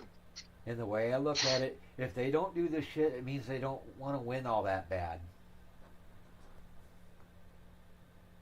That is so true. Like my shop teacher in high school told us in auto shop class, the people who win races in a fucking race team or in any type of racing type of deal, the people that do their homework is the ones that win. And if somebody beats you in a fucking race, the only reason they beat you is because they did their homework better than you did.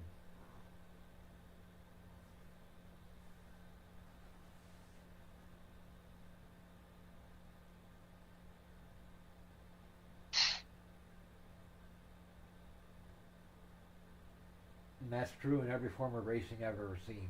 Whether it's RC cars, dirt track hobby stocks at the local fairgrounds, or fucking NASCAR or the Indy 500. The person who does their homework, was the most diligent at doing their homework, is the one who's the most likely going to win. Agreed.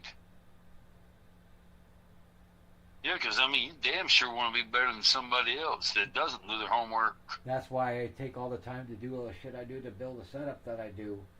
And the shit I've been teaching you, that's why I've been teaching you this shit, so that you can go out and do better than anybody else who's not doing the shit.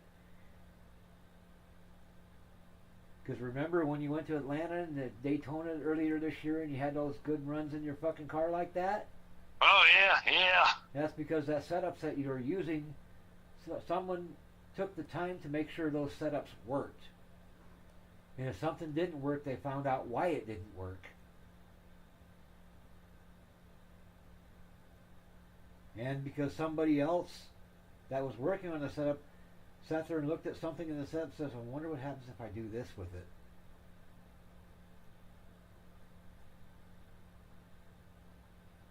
And that's how you end up with a setup. Yeah, like I said, it just blows my mind. Going out here and racing it's not, I don't know. I'd rather do this, build me a setup that's competitive than going out here and just running what NASCAR gives me, or iRacing gives me, and that's it. Yeah, the only time I run a fixed setup is in spec racing, where you ain't got no choice, where you're not allowed to change anything. Right. That would be the only time I wouldn't build a setup, is if I'm not allowed to. to where open setups are not legal.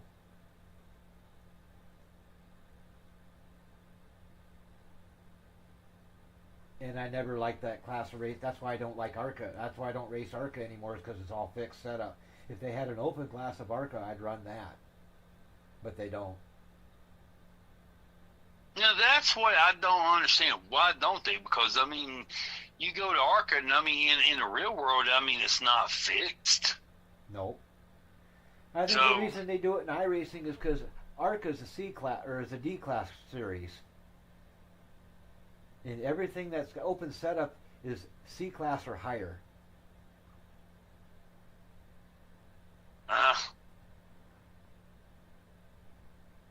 They would be smart to make an ARCA open series to teach people how to build setups so they got the skills when they graduate to the C class for the trucks. You know what, Ted? That's what I'm gonna do. So I'm gonna email iRacing and give them that suggestion. I mean, come on, you can try. If it doesn't work, go take it back out on the next session. Yep. But try it. Yeah, make fucking ARCA an open setup class so that people who are in ARCA now have the ability to learn how to build setups, so when they eventually bump themselves up to the C class and get into trucks, they know how to build a setup and don't have to fucking go to the setup shops and buy one and get something that may not work for them. Yeah, like I said, that's what I'm gonna do in the morning now. I mean, after I get some things done, sit down and email iRacing. Like that's a good concept right there. Yeah, because anybody can fucking go out there and drive the fucker around a racetrack in a fixed series and probably do pretty good.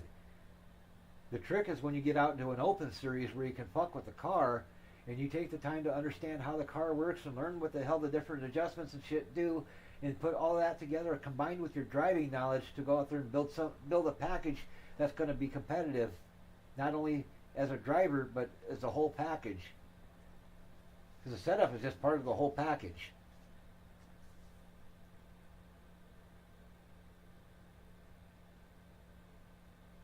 Yeah, I would love to go in ARCA and build my own setup and go in there and do that. And the nice thing about the ARCA car, if they made that an open setup class, if you figure the ARCA car setup out, you'll be able to move into the truck real easily, because the ARCA car's design, suspension-wise, is nearly identical to the truck.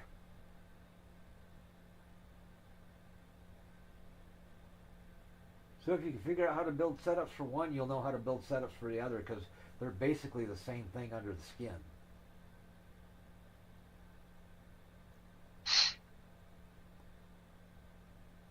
So they use the exact same front suspensions, they use the exact same rear suspensions. The only things that are different are the bodies.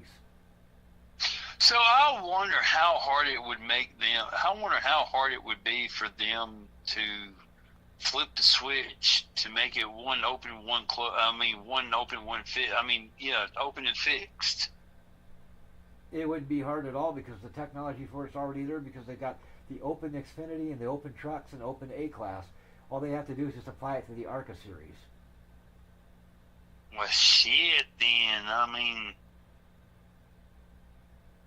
it'd be no different than the way they create the races now. The only thing they have to do is go in there and flip the switch to allow open setups versus fixed. So here's a question: Could they do like a patch, like 3 weeks down the road? I mean, if that was so, I mean, or do they need to turn around and do adjustment and wait for the next 13 weeks to pass to do it? Nope, they could do that tomorrow. That right there, my friend, is something I will email. I'm going to email them and give them an idea just to try it and see how it works. Because when they do open setups in the other series now, they're basically building the races like we build the fucking hosted race now, where you can choose open setup or fixed setup. All they have to do is just flip the switch for whichever one they want when they're creating the race itself.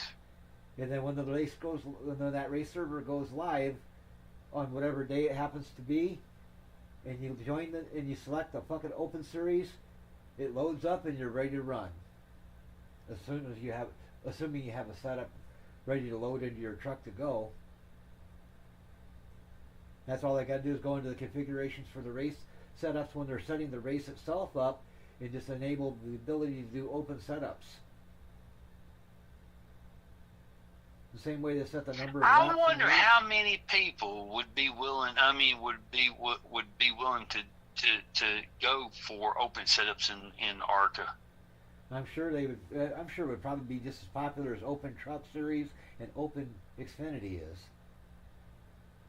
Yeah, well, it's like I said, I'm going to email them tomorrow because it's something that needs to be done. I mean, really, you know, 'Cause I it know couldn't there's, hurt because I mean, ARCA is where you start out anyway. yeah, because I know there's a lot of people in iRacing that are like me. They just can't leave shit alone. They have to fuck with everything that's available to fuck with.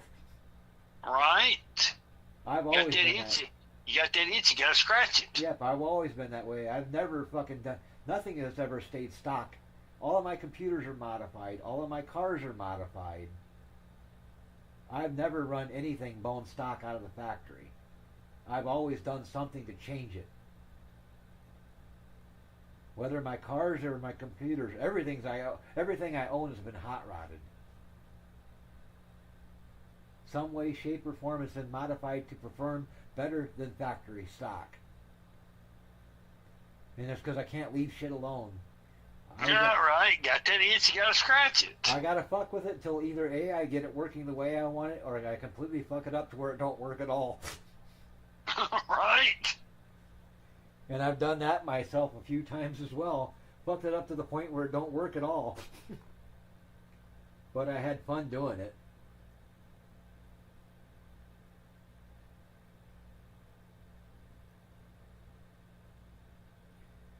Like when I bought my little blue car that I showed you pictures of, I probably hold the record for the person to keep a new car the shortest amount of time before tearing it apart.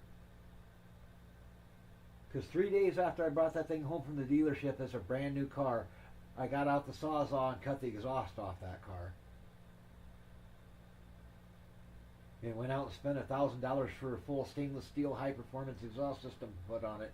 And it was the best thing I ever did because of the way the fucker sounds now. It sounds fucking mean as hell. And everybody that Now, wouldn't that, just out of curiosity, wouldn't that give you like more better fuel economy?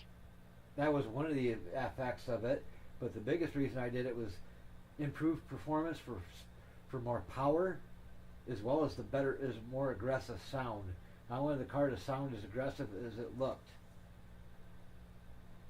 And I knew that fucker's got power under the fucking hood, and I wanted to have the fucking voice to bark it or to back it up. Right. I don't want anybody to confuse that thing with any fucking idiot fucking Toyota Prius running down the street. I want that fucker to, people who hear that fucker know, hey, this son of a bitch got some fucking power.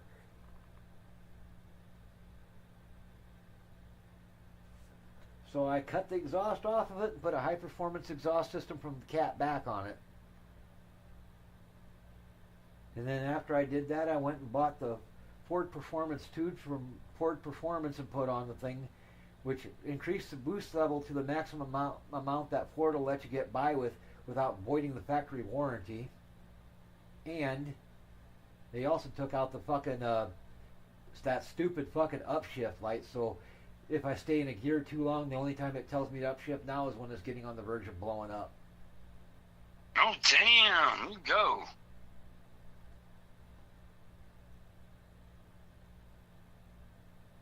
Yeah, I'd rather have a stick any day. Yep. And the other thing I did to it is I did put those hydraulic struts on the fucking hood so I don't have to have that stupid hood prop thing anymore. I don't miss that at all.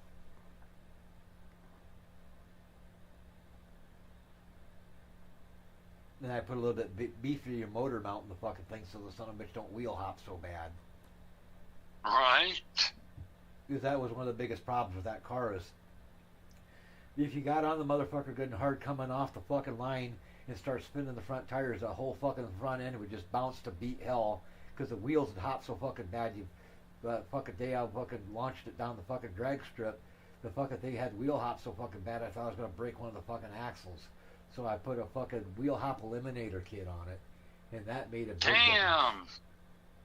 Because the last thing I want to do is break a CV joint. Oh no. It's don't want to do that. Especially when you're coming down the drag strip at 100 plus fucking miles an hour.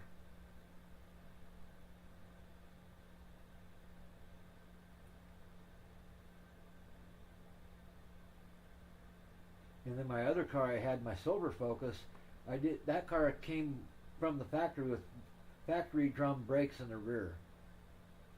And the first thing I did to that thing is shortly after I got it was I did a four-wheel disc brake conversion on that car. I went and bought all the shit I needed to convert that thing over to rear discs, and did that in Mom and Dad's garage over the course of an afternoon. What were they, drums? Originally they were drums in the rear. Damn. So I went and bought all the parts because they did offer disc brakes as an option on that car, but that car was never equipped with them from the factory. So I went and bought all the fucking parts to make it fucking four-wheel disc and put all those parts in, and then when I took it to the dealership to trade it off on my ST, the guy that took it out to test drive it as part of the appraisal, first words he said out of his mouth when he got back in at the dealership was, "Damn, that thing will actually stop." I said, "It better." Right. Because I put fucking cross-drilled and slotted rotors in it and high ceramic disc brake pads. I put basically racing brakes in that fucker.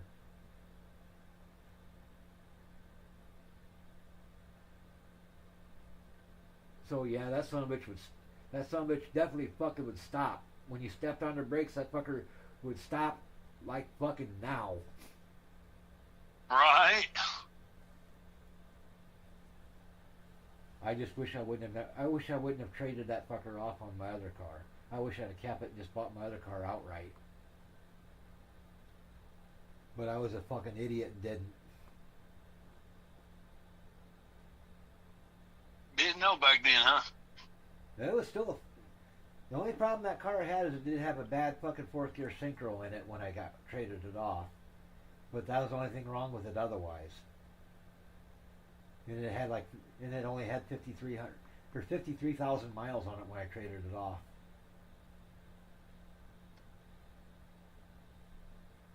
But I wanted my ST, so I traded it off because I didn't have enough money to buy the ST outright without a trade-in. And now I got the ST, which only has 25,000 miles on it.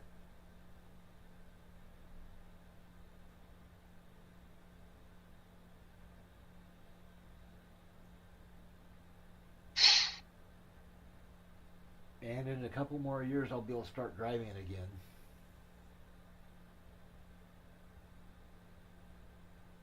So when can you start? I mean, you can't drive it right now. I can't because it ain't got plates on it. Oh. So it's in storage until the fucker hits 10 years old. Once it hits 10 years old, the plates drop down to $50 and I can afford to put plates on it. Right now they're $400 a year. Damn, man, it's freak. That is so. That's so wrong. That is so absolutely wrong. I mean, here's the thing. You buy the car, right? Yeah. And this is the way, to me, this is the way it should be. You buy the plates one time. That's it. As long as you own that car, you buy the plates one time, no more. Because, I mean, that's with the car, period. You pay, no, you don't have to pay every year to put damn new tags on it. Yeah, that's just the way most of the states do it, though.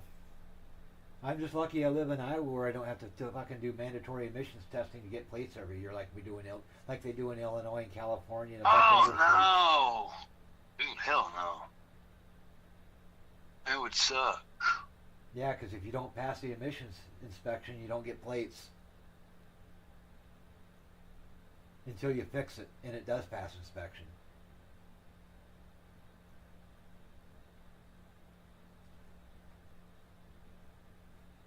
Yeah, I'm just glad I don't live in a state like that. I'm glad I don't live in a state like that either. If I did, the first thing I'd do is go buy a fucking older diesel. No shit. I'd go find me a diesel-powered fucking Olds Cutlass or something, for one reason. Being a diesel is emissions exempt. Oh, is it? Yep.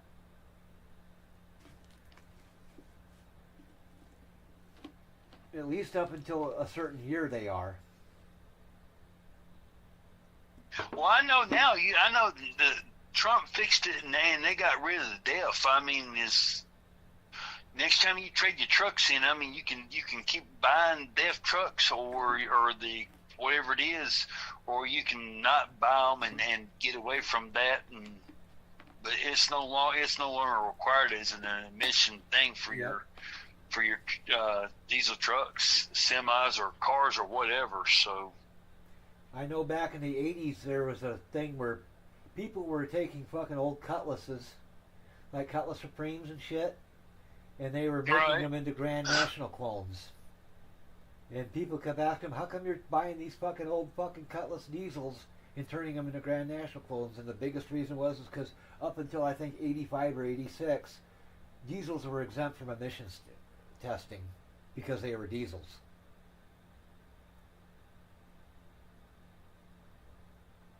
And the other reason they were using them to make clones is because most of those fucking Oldsmobile diesels had that 350 cubic inch Oldsmobile diesel V8, which was a piece of fucking junk. And then most of the time they were blown up or had bad fucking cylinder head gaskets and shit. And since they were blown up and they cost too fucking much money to fix, most people would sell them for almost nothing just to get rid of the fucking things. right, You remember that engine, don't you? I do. That thing was the biggest piece of shit ever to come out of General Motors. My dad had one of them in a 78 Chevy pickup. And every time you turned around, that fucking thing was blowing fucking head gaskets or taking out the fuel injection pump.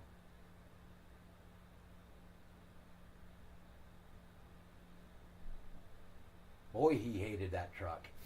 Oh, I bet you and everybody else did too. It is a white 1979 Chevy Scottsdale. Oh yeah, uh-huh. With a blue interior. My old man had that exact same truck. The only thing it had was it had power steering, it had hydro boost power brakes, and air conditioning was about the only option it had. It had an AM radio. No power locks, no power windows. It had manual crank windows. And it was an automatic.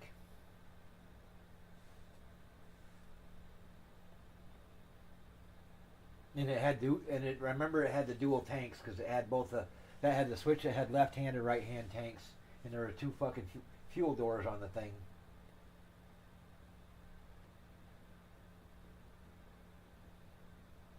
But Yeah, I like them dual tanks.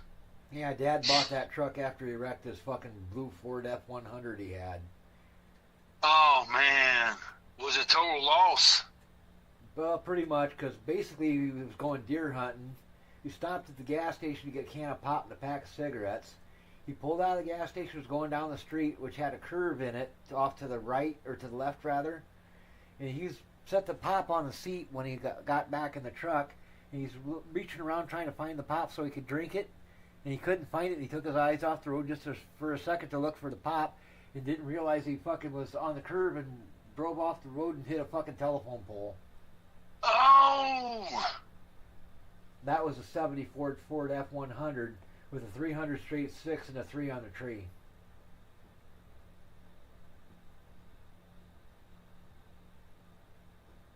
Jeez, man, that's a devastating blow right there. Yeah, I remember he come home from the hospital after the accident. He had probably about 20 fucking stitches in his chin because when he hit the fucking telephone pole, he flew forward in the seat and hit his chin on the fucking steering wheel rim. Oh man. That was back before they had the seatbelt laws back then. Right? The truck had seatbelts, but he wasn't wearing them because that was back in, what, 1980? Oh yeah. And they didn't have seatbelts in Iowa until '86. That's when the seatbelt law in Iowa passed.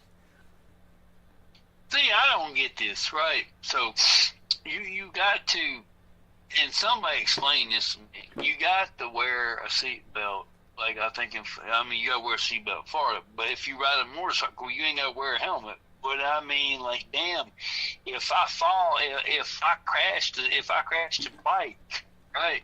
I mean, you might as well just get the brains and just scoop them up off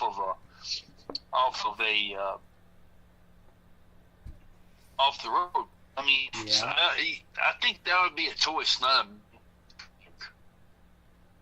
Yeah. And some states still don't have helmet laws. Iowa has a helmet law. Florida does not. Yeah, Florida does not. So basically, in the state of Iowa, if your car is 1967 or newer, it has to have seatbelts.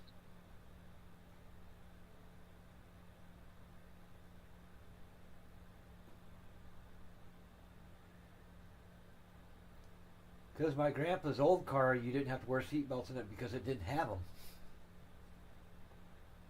Oh yeah, if it ain't got it, so it's not required. Because it was a '66. Seatbelts didn't come out till '67. Yeah, I wish I had me an old car that was like that didn't have a seatbelt in it. And then the shoulder harness seatbelts, those didn't come out. They came out actually about 70 or 71. But they were an optional type thing where they folded up. When you didn't use them, they had them folded up and then stuffed into clips in the headliner. My 72 olds had that. And then later, about 73, 74, they came out with the shoulder harnesses that were integrated together.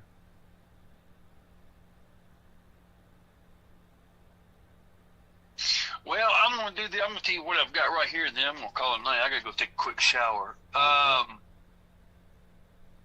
It is 87 and 90, 87 and 92. All right, at this point, I would start working on cross weight.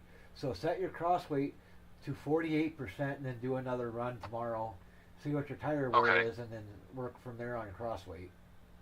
Okay. What time you gonna be free tomorrow? I should be. All right. Well, I will talk to you tomorrow. Then I'll do all this and give you an idea of what I've got. All righty. All right. Hey, thank you so much, and I will talk to you tomorrow. All right, holler at you later, bud. All right. Bye. Bye. Meantime,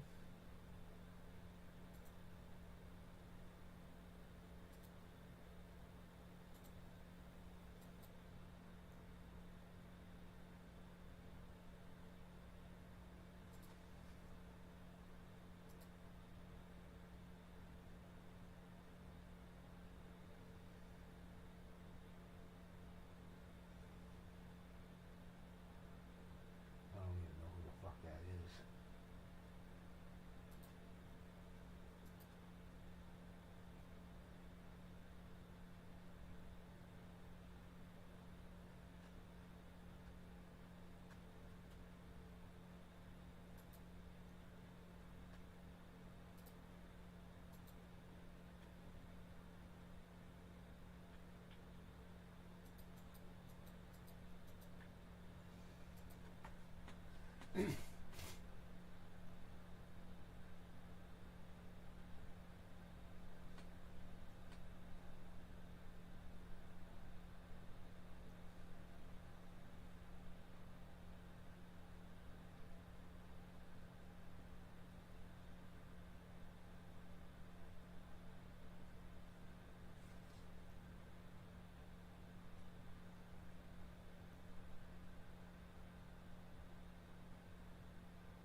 That would be a setup I would actually race.